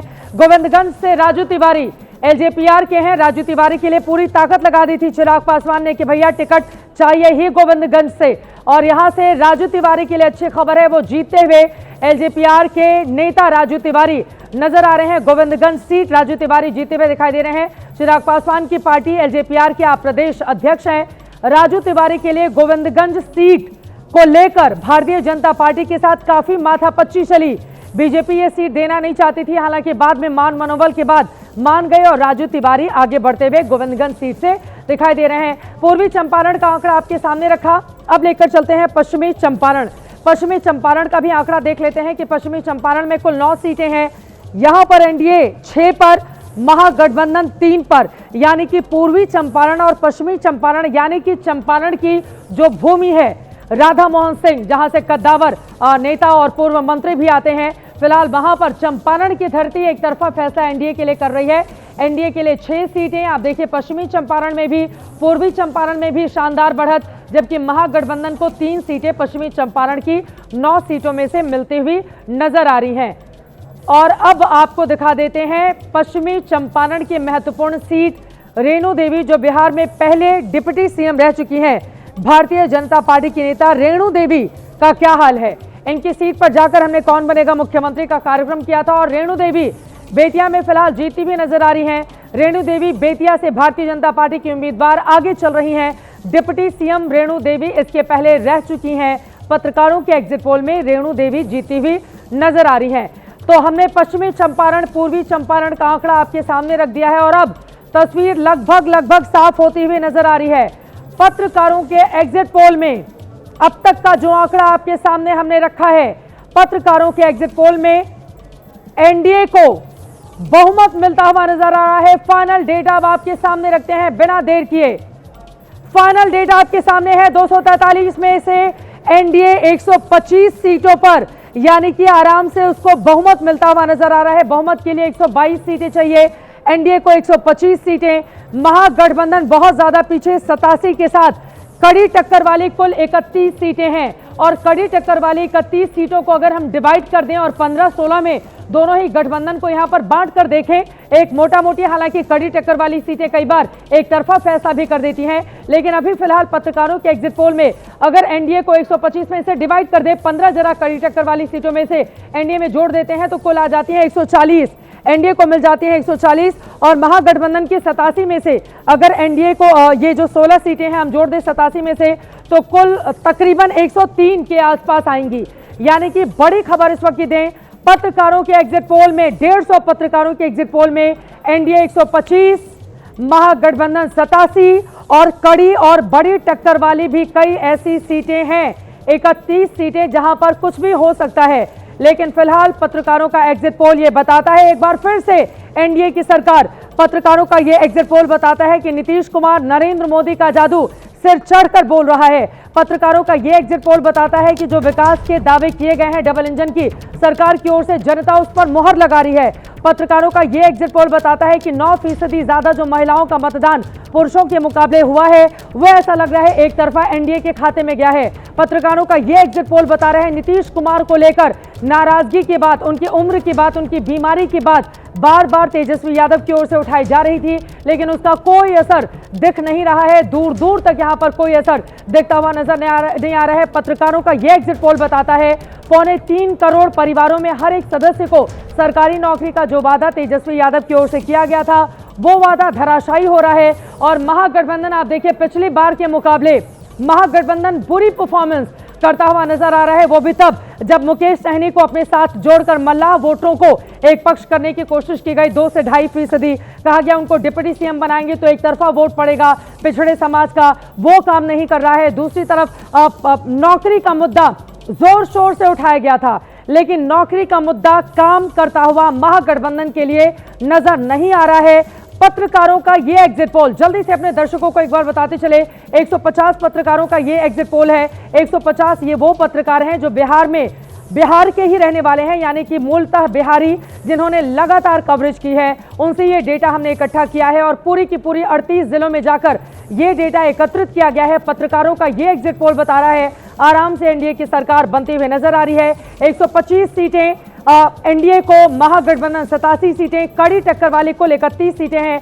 31 कड़ी टक्कर वाली सीटें अगर पूरी की पूरी महागठबंधन में हम दे भी दें तो भी सरकार महागठबंधन नहीं बनाएगा, यानी कि एनडीए आराम से प्रचंड जनादेश के साथ, बहुमत के साथ सरकार बनाता हुआ नजर आ रहा है। और इसी पर चर्चा करने के लिए खास मेहमान हमारे साथ जुड़ चुके हैं, उनका परिचय आपसे करवाते हुए चर्चा की शुरुआत करेंगे। हमारे साथ अजय आलोक जी, राष्ट्रीय प्रवक्ता भारतीय जनता पार्टी के जुड़ चुके हैं। आप बिहार से ही हैं और यकीनन ये आंकड़े देखकर आपके लिए गदगद होने का आज दूसरा दिन है। हमारे साथ नीरज कुमार जी, आप जेडीयू के प्रवक्ता मौजूद हैं हमारे साथ। सैयद लारैब अकरम जी, आप आरजेडी के प्रवक्ता हैं, हमारे साथ जुड़े हुए हैं। हमारे साथ धीरेन्द्र कुमार मुन्ना जी जो कि प्रवक्ता हैं एलजेपीआर के, वो भी जुड़ चुके हैं। देव ज्योति जी वीआईपी के स्पोक्स पर्सन है, वो भी मौजूद हैं। और स्टूडियो में हमारे साथ आदेश रावल, आप कंसल्टिंग एडिटर हैं पॉलिटिक्स के, जुड़ चुके हैं। मेघा प्रसाद हमारी पॉलिटिकल एडिटर जुड़ी हुई हैं और साथ ही विप्लेश त्रिवेदी जी सीनियर जर्नलिस्ट हैं। बिहार की बारीक से बारीक जानकारी आप लगातार हमारे दर्शकों तक पहुंचा रहे हैं, आप भी स्टूडियो में हमारे साथ बने हुए हैं। तो ये तो मुझे लग रहा है कि शुरुआत आपसे ही अजय आलोक जी करते हुए, भारतीय जनता पार्टी जेडीयू की बल्ले बल्ले यहाँ पर जो पत्रकारों का एग्जिट पोल है वो दिखा रहा है एनडीए 125, महागठबंधन 87, कड़ी टक्कर 31 सीटों पर।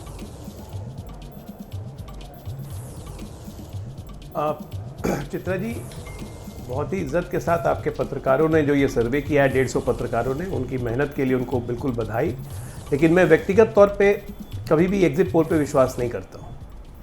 मेरा ये स्पष्ट मानना है कि एग्जिट पोल एक रुझान की तरफ इशारा जरूर करते हैं, और 20 साल सरकार चलाने के बाद अगर ऐसे पोल आ रहे हैं आपके और ये रुझान आ रहा है, अगर इसको हम मार्जिनल भी मानते हैं तो एक चीज़ तो खत्म होगी कि एंटी इनकम्बेंसी नाम की कोई चीज़ ही नहीं है।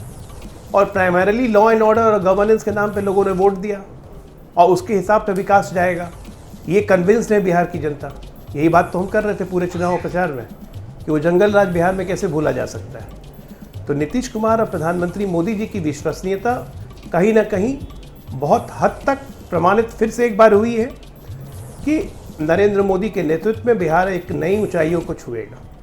दूसरी बात ये, मेरा ये स्पष्ट मानना है कि जब चुनाव समेटता है अपने आप को, आप 2010 के एग्जिट पोल निकाल लीजिए अपने एबीपी न्यूज़ के या बाकियों के, एग्जैक्टली इसी तरह के रुझान थे। 125, 130, 132, 140, इसी तरह के रुझान थे। लेकिन जब चुनाव अपने आप को समेटता है तो वो सुनामी बन जाता है, सब कुछ बहा के वापस ले जाता है। तो अब मुझे कोई आश्चर्य नहीं होगा कि जब बक्से खुलेंगे और काउंटिंग होगी 14 तारीख को, तो हो सकता है कि हम 2010 का रिकॉर्ड तोड़ दें। हाँ, मतलब 206। इसमें मुझे कोई पोल डायरी के सर्वे ने आपको 209 सीटें भी मैक्सिमम देते हुए वो देखे हैं। लेकिन मुझे लग रहा है अजय आलोक जी, आज ही घर में आप मिठाई बनवा के खाना शुरू मत कर दीजिएगा, अभी 14 तारीख का इंतजार कर लीजिए। हालांकि कल हमने 11 एग्जिट पोल रखे थे सामने, 10 पर आप लोग जीत रहे हैं, सरकार बना रहे हैं। और आज पत्रकारों का भी, क्योंकि 150 ये वो पत्रकार हैं जिनसे एबीपी न्यूज़ का डायरेक्ट कोई, ये लोकल पत्रकार हैं, ये काम करते हैं वहां पर अलग अलग, कोई अखबार के लिए, कोई चैनल के लिए, कोई डिजिटल ग्रुप से ताल्लुक रखता है। उनके सर्वे इस वक्त हमने अपनी जनता के सामने रखे हैं। अब जल्दी से आरजेडी के प्रवक्ता सैयद लारैब अकरम जी आपके पास आते हुए, अब देखिए आप लोगों ने इतने बड़े बड़े दावे किए, नौकरी देने का जो वादा 3.25 करोड़ परिवारों से कर दिया। सबको ऐसा लग रहा था कि पैसा कहां से आएगा, ये संभव नहीं हो पाएगा। और ऐसा लग रहा है जेडीयू बीजेपी ये समझाने में लोगों को कामयाब रही कि ये सिर्फ जुमला है, और वो रिफ्लेक्ट हो रहा है इस समय आंकड़ों में भी। बहुत शुक्रिया चित्रा आपका, थैंक यू।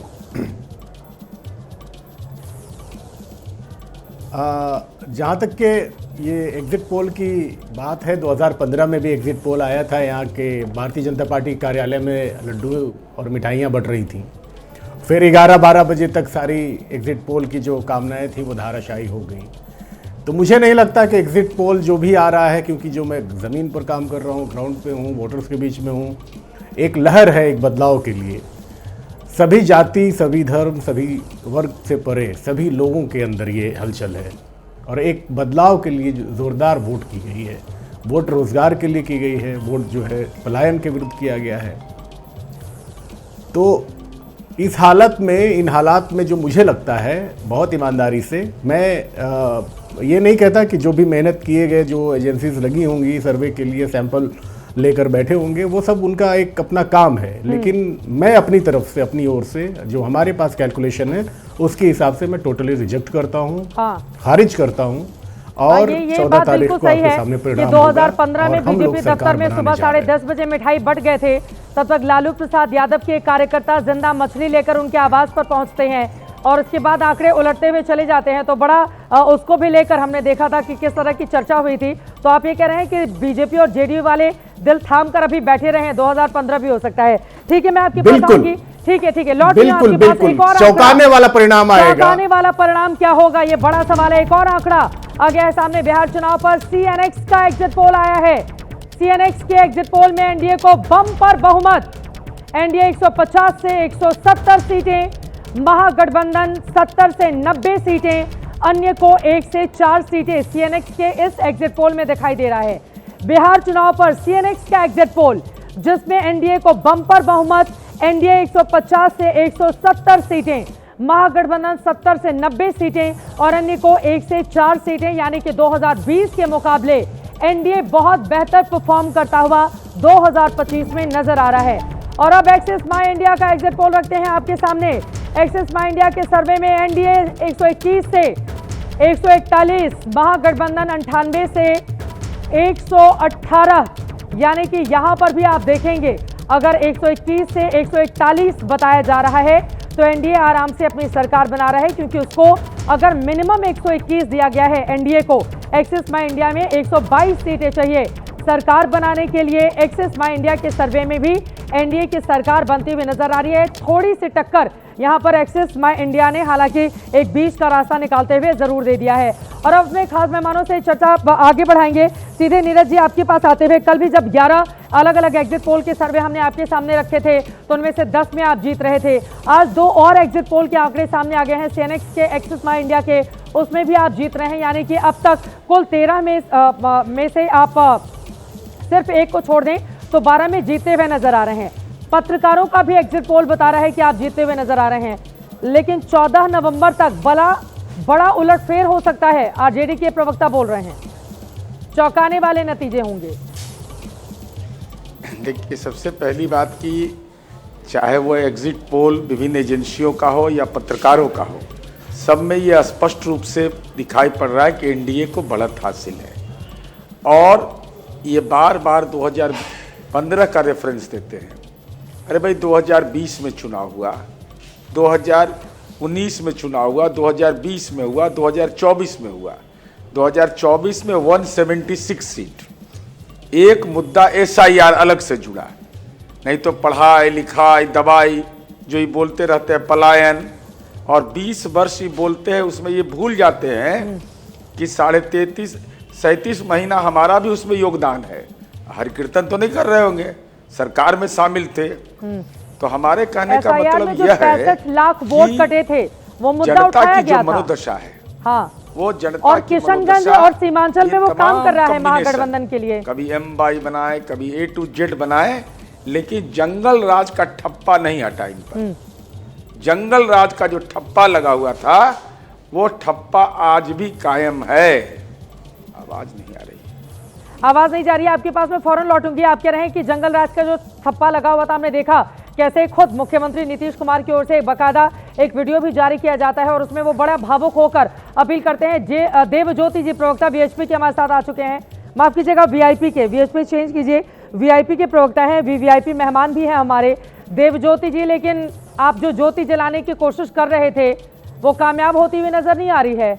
अब तक 13 अलग अलग एजेंसियों के एग्जिट पोल में 12 में यहाँ पर भारतीय जनता पार्टी जेडीयू सरकार बना रही है, पत्रकारों के एग्जिट पोल में एनडीए ही सरकार बना रही है। फिर आप लोग कहीं खड़े ना 3 में ना 13 में, 3 भी एग्जिट पोल आप लोगों की ओर इशारा नहीं कर रहा है देवज्योति जी। 40 घंटा का चांदनी फिर अंधेरी रात, मेरा बात को नोट कर लीजिएगा। सामाजिक न्याय की सरकार, गरीबों की सरकार आ रही है। एग्जिट पोल में जितने भी विद्वान पत्रकार लोग हैं सबको मैं सलाम भी करता हूं, प्रणाम भी करता हूं, लेकिन ये एग्जिट पोल पिछले लोकसभा में भी हम लोग देखे थे। अब की बार 400 पार, अब की बार 400 पार, 300 भी पार नहीं किया। बैसाखी में चली गई केंद्र की सरकार। हम कोई ऐसा नहीं है कि कोई गिल्टी फील करने की जरूरत है जिन्होंने एग्जिट पोल बनाया है, या कोई मैं उनको अनसम्मान कर रहा हूँ, उन लोग विद्वान हैं।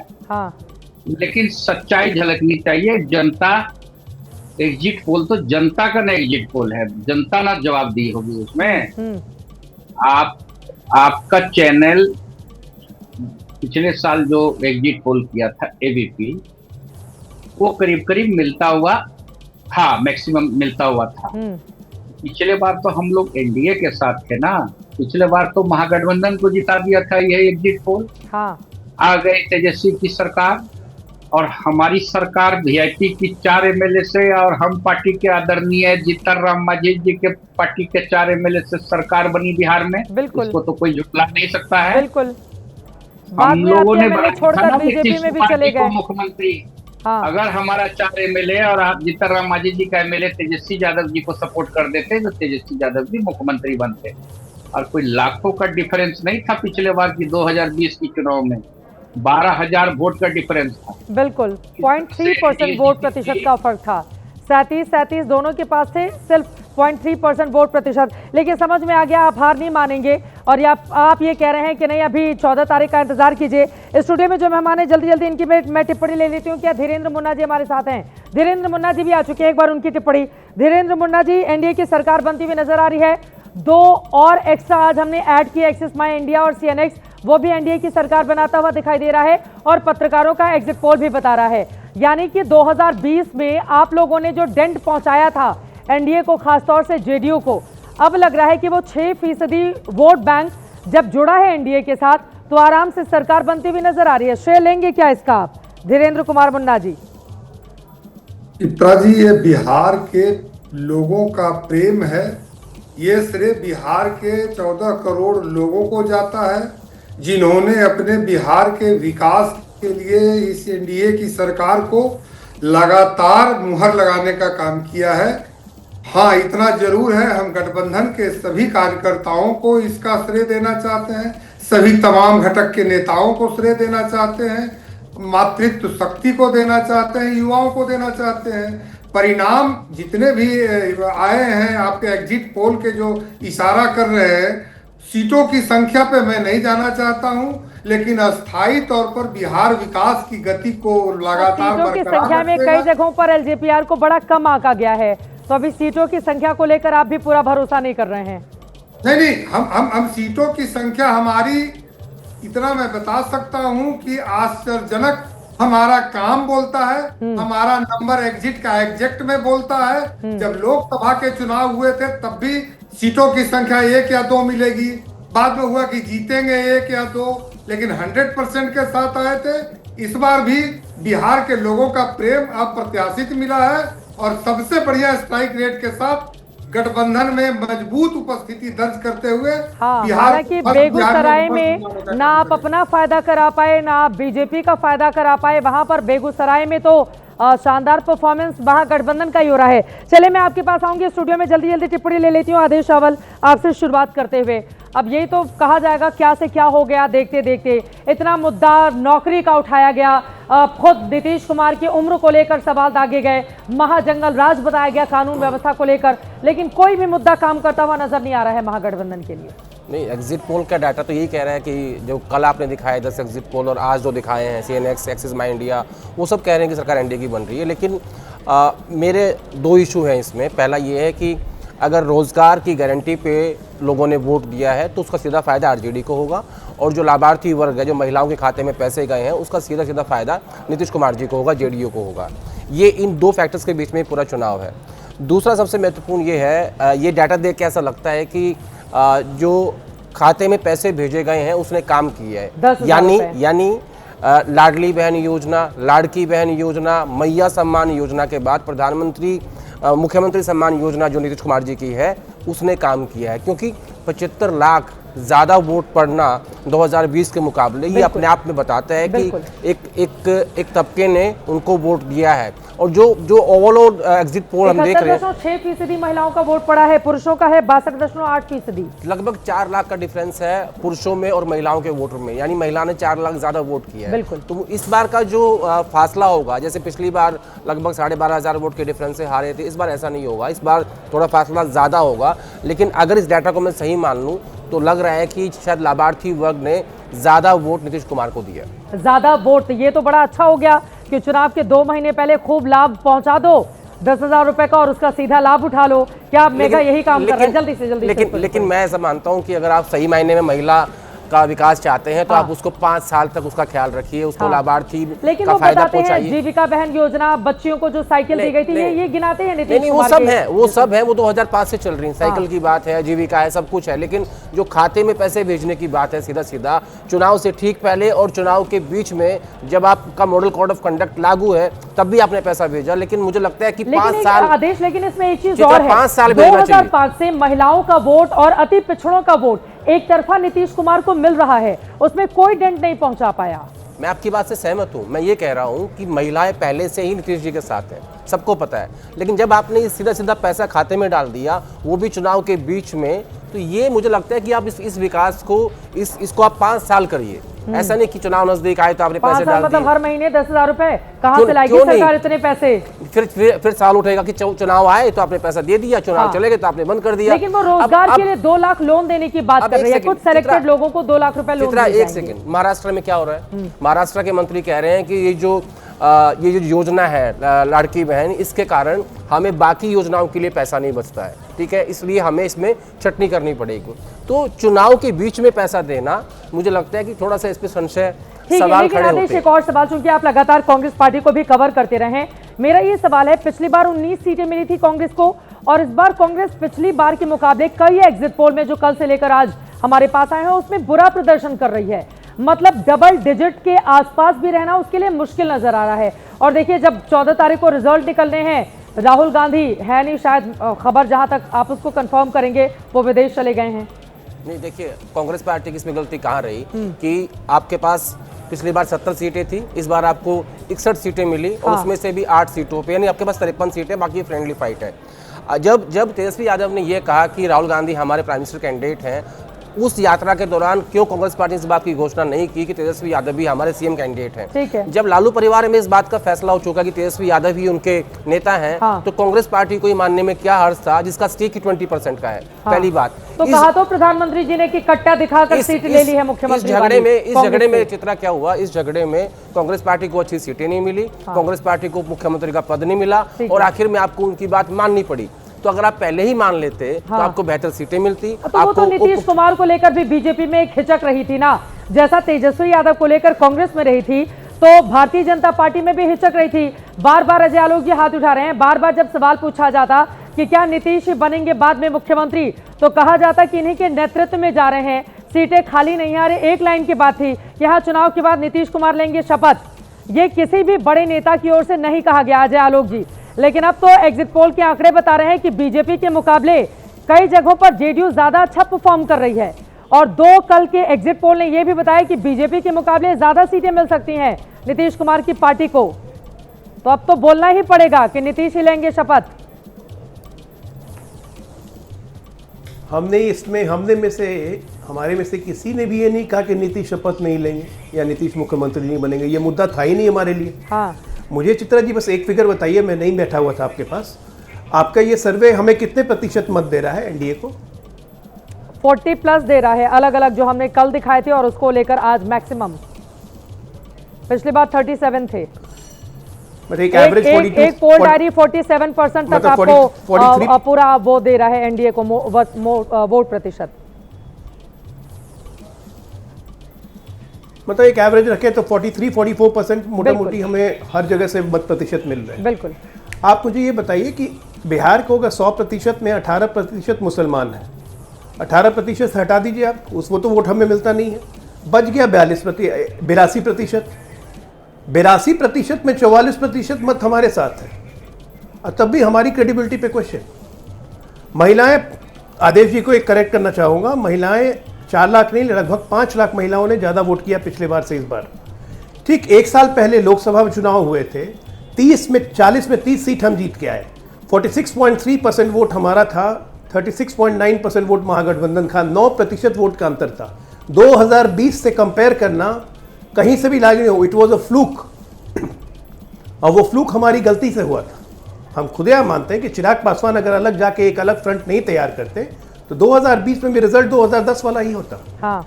एक स्वाभाविक अलायंस है एनडीए का, जिसमें 5 लोग कोहेशन के साथ लड़ रहे हैं, कहीं कोई कॉन्ट्रडिक्शन नहीं है। नेशनल लेवल पे लीडरशिप क्लियर है, स्टेट लेवल पे लीडरशिप क्लियर है, कोई फ्रेंडली फाइट नहीं होती है।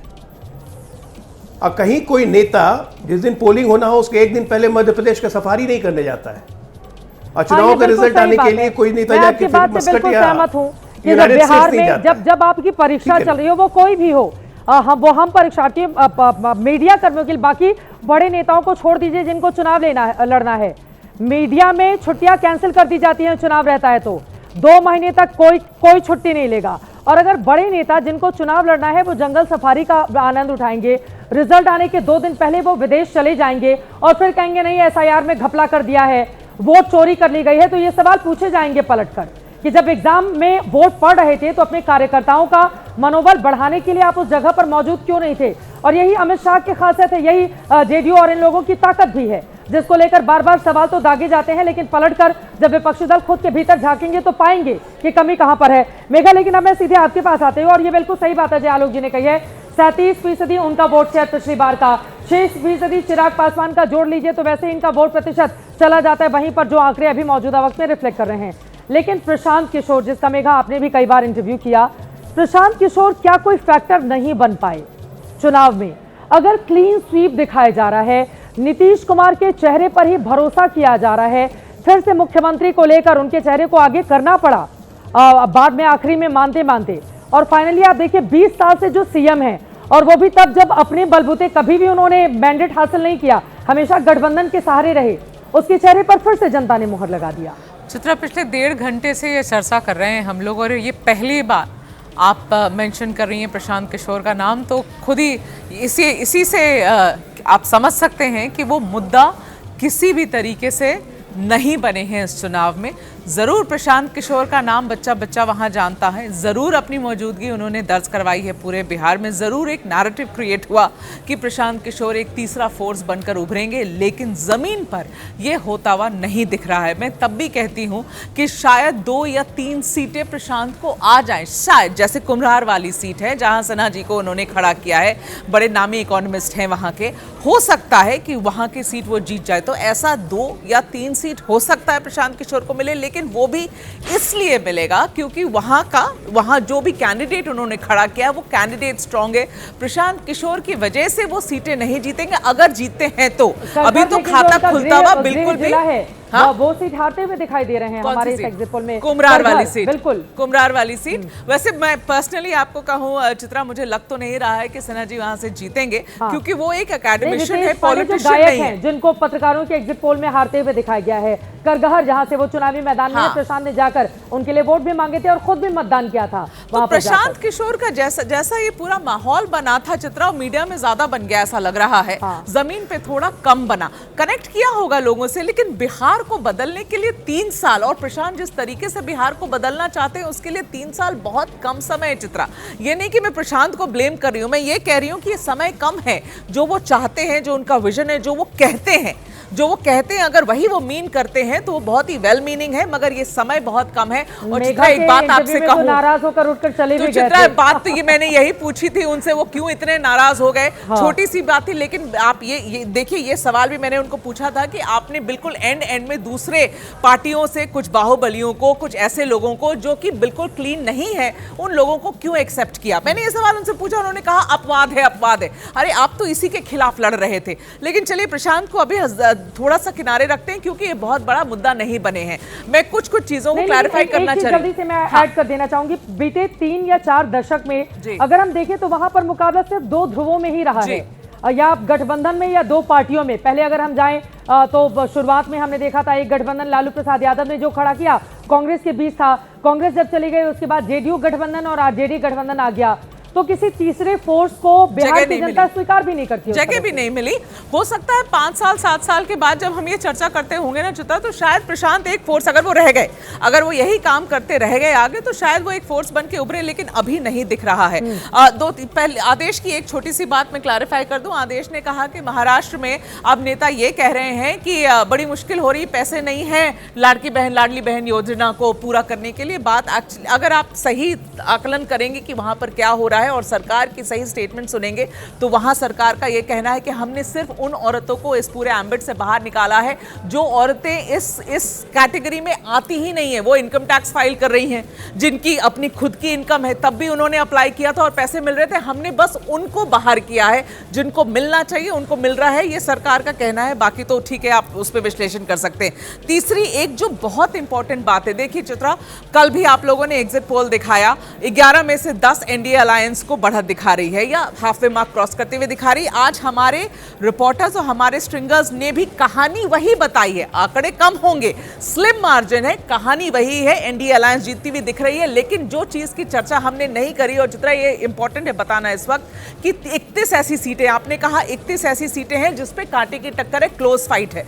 उस 31 सीटों में, क्योंकि इन रिपोर्टर्स और स्ट्रिंगर्स से मैं भी बात कर रही हूं, इस 31 सीटों पे लगभग 20 ऐसी सीट है जिस सीट पर वो सीट एनडीए की तरफ जाती हुई दिख रही है, और उसकी वजह लोग वहां के लोकल ये बता रहे हैं कि 10,000 हमारे अकाउंट में आए, या हमारी पत्नी के अकाउंट में, हमारी माँ के अकाउंट में, हमारी बहन के अकाउंट में आए, या वो महिलाएं बता रही हैं। तो 31 में से 20 सीट, 31 में से मान लीजिए अगर 15 एनडीए को दे दें, 16 उधर दे दें, तो भी महागठबंधन कुछ नहीं कर सकता है। एनडीए की सीटें हो जा रही हैं 125 से 140 चली जा रही हैं। बिल्कुल, जल्दी से मैं विवेश त्रिवेदी जी आपकी एक टिप्पणी लेना चाहूंगी। हम प्रशांत किशोर की बात कर रहे हैं, वो कोई फोर्स नहीं बन पाए। सीमांचल में इस बार असदुद्दीन ओवैसी का कोई फैक्टर नहीं चला, लेकिन तेजस्वी यादव ने जो नौकरियों का वायदा किया था वो भी काम नहीं किया। 2020 में हमने देखा था एक अलग तरह की ऊर्जा थी, उनके भाषणों में भी वो नजर आता था। इस बार वो भी गायब रहा। हालांकि बार बार पूछा जाता कि नौकरी को लेकर, युवाओं को लेकर जो वायदे वो कर रहे हैं वो हो सकता है काम हो जाए। कौन से बड़े फैक्टर आपको, और नीतीश कुमार सबसे ज्यादा तो अब मौजूदा राजनीति में ये रिसर्च का भी विषय होगा, आगे आने वाले वक्त में पीएचडी भी इस पर की जाएगी कि भाई नीतीश कुमार में ऐसा क्या है जो 20 सालों तक तकरीबन मुख्यमंत्री रहा हो और 2025 में जाकर उसके खिलाफ नाराजगी नहीं हो, एंटी इनकम्बेंसी नहीं हो।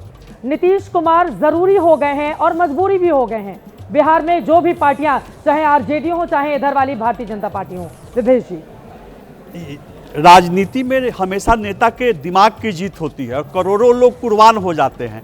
इस बार के चुनाव में करोड़ों महिलाएं कुर्बान हो गई हैं। नीतीश कुमार के घोषणाओं पर, योजनाओं पर, वादों पर महिलाओं ने विश्वास कर लिया है। आपने पूछा कि युवाओं ने क्या भरोसा किया कि नहीं। मैं रोकना चाहूंगी, एक वीडियो वायरल हो रहा है बिहार की एक महिला का, वो सेम यही जो भाषा आपने कही कि जो हमारे लिए कुर्बान होगा हम उसके लिए कुर्बान हो जाएंगे। ये वीडियो बहुत वायरल है इंस्टाग्राम पर, और नीतीश कुमार ने 10,000 रुपए डाले हैं, वो उन्हीं के लिए बातें कह रही थी। आप अपनी बात को आगे बढ़ा लें। अब दूसरी बात आप पूछ रही हैं कि तेजस्वी का ये जो रोजगार का मामला क्या चला नहीं चला। तेजस्वी के रोजगार के हर घर में रोजगार देंगे, इस पर किसी ने भरोसा नहीं किया। ये कहाँ से इतना रोजगार दे देंगे। और आप बोल रही थी कि बिहार में तीसरा पोल नहीं चलता है। थोड़ा सा हम क्लियरिफाई कर दूं मैं कि तीसरा पोल पिछली बार बन गया था। लोजपा ने बहुत सारी सीटों पर तीसरा पोल बना करके और तेजस्वी की जीत सुनिश्चित कर दी थी। अब ये क्या बात हो गई, 137 सीटों पर खुद लड़े चुनाव, अपने जीते एक सीट, ज्यादा वोट शेयर भी नहीं मिला आपको, तो फिर वो तीसरा फोर्स कहां बने? जब आदमी खुद जीतेगा तब तो वो तीसरा फोर्स, वोट कटवा पार्टी को थोड़ी ना तीसरा फोर्स माना जाएगा। उसी वोट कटवा पार्टी ने तेजस्वी का ग्राफ बढ़ा दिया और लोग समझे कि तेजस्वी के नारों पर, भाषण पर इतनी सीटें आ गई हैं। इस बार वो सीटें कम सकती है। मैं 150 पत्रकारों के जो आंकड़े अभी आए हैं उससे बहुत सहमत हूँ। उन्होंने तटस्थता की कोशिश की है लेकिन मैं एक बार इशारा कर दूं कि अगर अंदर अंदर लहर चल रही होगी तो ये 55-160 पर चला जाएगा मामला। और अगर एनडीए का इन्होंने अभी जो कहा कि 31 पर जो बढ़ा तो उसमें 20 एनडीए की ओर अगर लहर चल रही होगी तो वास्तव में वो लहर चलेगी तो आगे चल जाएगी। हाँ, इसमें एक आया पश्चिम चंपारण का, वो एनडीए के लिए अलार्मिंग है। एनडीए को पिछली बार वहां पर 9 में से 8 सीटें मिली थी। अच्छा, इस बार 6 दिखा रहे हैं। 6 दिखा रहे हैं। पूर्वी चंपारण में मामला बराबरी का है। ये ढाका लूज कर सकते हैं एनडीए वाले लोग, लेकिन कल्याणपुर गेन कर सकते हैं। कोई सीट जा सकती है, कोई सीट आ सकती है। रेणु देवी के क्षेत्र में तो उन्होंने मेहनत कर लिया, उनकी स्थिति बहुत खराब थी पूर्व सीएम के क्षेत्र में, लेकिन कुल मिलाकर के वहाँ घाटा हो रहा है एनडीए को। तो ये लहर अगर चल रही होगी तो आगे जाएगा मामला। आपको ये मतलब कहना पड़ा? हाँ, जल्दी से बताइए। मेरे साथियों ने, मेरे वरिष्ठ सहयोगी मेघा जी ने मेरा नाम लेकर बात कही और फिर आलोक जी ने कही। दरअसल मैंने छगन भुजबल का एक स्टेटमेंट था जो उन्होंने आधिकारिक रूप से बयान दिया था। उन्होंने ऐसा कहा था कि इस योजना के कारण, लाड़की बहन योजना के कारण हमारे पास बाकी जो योजनाएं हैं उनके लिए पैसा नहीं बचता। मैंने उसका जिक्र किया था। दूसरा, आलोक जी जो कह रहे थे कि नीतीश कुमार, आज कह रहे हैं गठबंधन बहुत अच्छे से है और हमने कभी नहीं कहा कि नीतीश जी जो है वो मुख्यमंत्री नहीं बनेंगे। किसने कहा? सम्राट चौधरी ने कहा, बाकी ललन सिंह ने कहा। ललन सिंह तो जेडीयू का हिस्सा ही है, वो तो कहेंगे ही। क्या कभी प्रधानमंत्री जी ने ये बात कही कि हमारे जो मुख्यमंत्री होंगे नीतीश कुमार होंगे? अमित शाह जी ने कही? नहीं कही। अमित शाह जी ने कहा कि विधायक दल की बैठक में तय होगा। ठीक है, सही बात है। तो मैटर ये करता है कि प्रधानमंत्री जी की तरफ से, अमित शाह जी की तरफ से कहा गया क्या? नहीं कहा गया। सम्राट चौधरी का खुद का पता है वो क्या बनेंगे? बीजेपी कहे ना कहे नीतीश कुमार थोड़ी ना उधर महाराष्ट्र वाले नेता है। 20 सालों से जो व्यक्ति कम सीटों के बावजूद मुख्यमंत्री लगातार बना हो, आप समझ सकते हैं उसकी ताकत का अंदाजा। चित्रा, वो नीतीश कुमार और वो जरा ये सोचिए, वो पलटी भी मार लेते हैं तो भी जनता कहती है भैया नीतीश कुमार के साथ जाएंगे। ये बात तो अभी होनी शुरू हो गई है। वहां बिहार से जो खबरें आज मेरे पास आ रही, वो ये है कि थोड़ा नजर बनाए रखिए नीतीश कुमार जी पे, शायद बातचीत उनकी कहीं और भी शुरू हो गई है। आपको एक ऐड कर दूं, जो ये सवाल पूछ रहे हैं, नड्डा जी का इंटरव्यू एबीपी पे हुआ है पिछले 5 दिन पहले। उनसे सवाल ये किया गया और एक्चुअली उन्होंने, देखिए अमित शाह जी से, आप भी वहीं थी, मैं थी जब अमित शाह जी ये कह रहे थे कि 160 सीट हमें आएंगी, और उनसे बार बार पूछा जा रहा था नीतीश कुमार जी पे, वो बच रहे थे, वो सवाल जवाब नहीं दे रहे थे। लेकिन नड्डा जी से कैमरा पर पूछा गया और उनका ऐसा कहना है। अब नड्डा जी ने क्या उनसे बात करी या नहीं करी नहीं पता मुझे, पर उनका कहना है कि मुख्यमंत्री हमारे नीतीश कुमार होंगे। ये स्टेटमेंट उन्होंने दिया है। इसी वजह से जल्दी से एक लाइन में, हम सबको पता है कि नड्डा जी कितने पावरफुल अध्यक्ष हैं बीजेपी के। ठीक है, पहली बात। दूसरी बात कि नीतीश कुमार की काबिलियत है कि वो इस तरह का प्रदर्शन करके और फिर से मुख्यमंत्री बन जाएंगे। लेकिन गठबंधन ने उनका सम्मान नहीं किया। पहले बोल देते ना कि हमारे सीएम होंगे। मैं ये बात आलोक जी कहना चाहता हूँ। ये तो तेजस्वी यादव के लिए भी लागू होता है ना, उनके लिए भी तो कांग्रेस पार्टी ने आखिरी में ही दबते सुर में राहुल गांधी से पूछा जा रहा था, बताइए क्या वो पूरा बिहार घुमा दिए, एक लाइन का जवाब नहीं पाया। कुल मिलाकर इस बार का बिहार का विधानसभा चुनाव बेहद दिलचस्प रहा था। आप तमाम मेहमानों का बहुत धन्यवाद चर्चा का हिस्सा बनने के लिए। 13 बड़े एग्जिट पोल के आंकड़े कल से लेकर आज तक हमने आपके सामने रखे, जिनमें से 12 में लगातार ये बताया जा रहा है एनडीए पावरफुल तरीके से अपनी सरकार बनाता हुआ दिखाई दे रहा है। महागठबंधन को सिर्फ एक एग्जिट पोल बता रहा है कि उनकी सरकार बन सकती है, और 150 पत्रकारों का जो एग्जिट पोल हमने आपको बीते 1.5-2 घंटे में दिखाया है, वो भी बता रहे हैं अब की बार फिर से एनडीए की सरकार और नीतीश कुमार को लेकर कोई नाराजगी जनता के बीच देखने को नहीं मिली है। लेकिन दर्शकों को बताते चले, ये सिर्फ एग्जिट पोल है। फाइनल नतीजे, एग्जैक्ट नतीजे आएंगे 14 नवंबर को, जो आप देखेंगे सुबह 6 बजे से लगातार एबीपी न्यूज पर।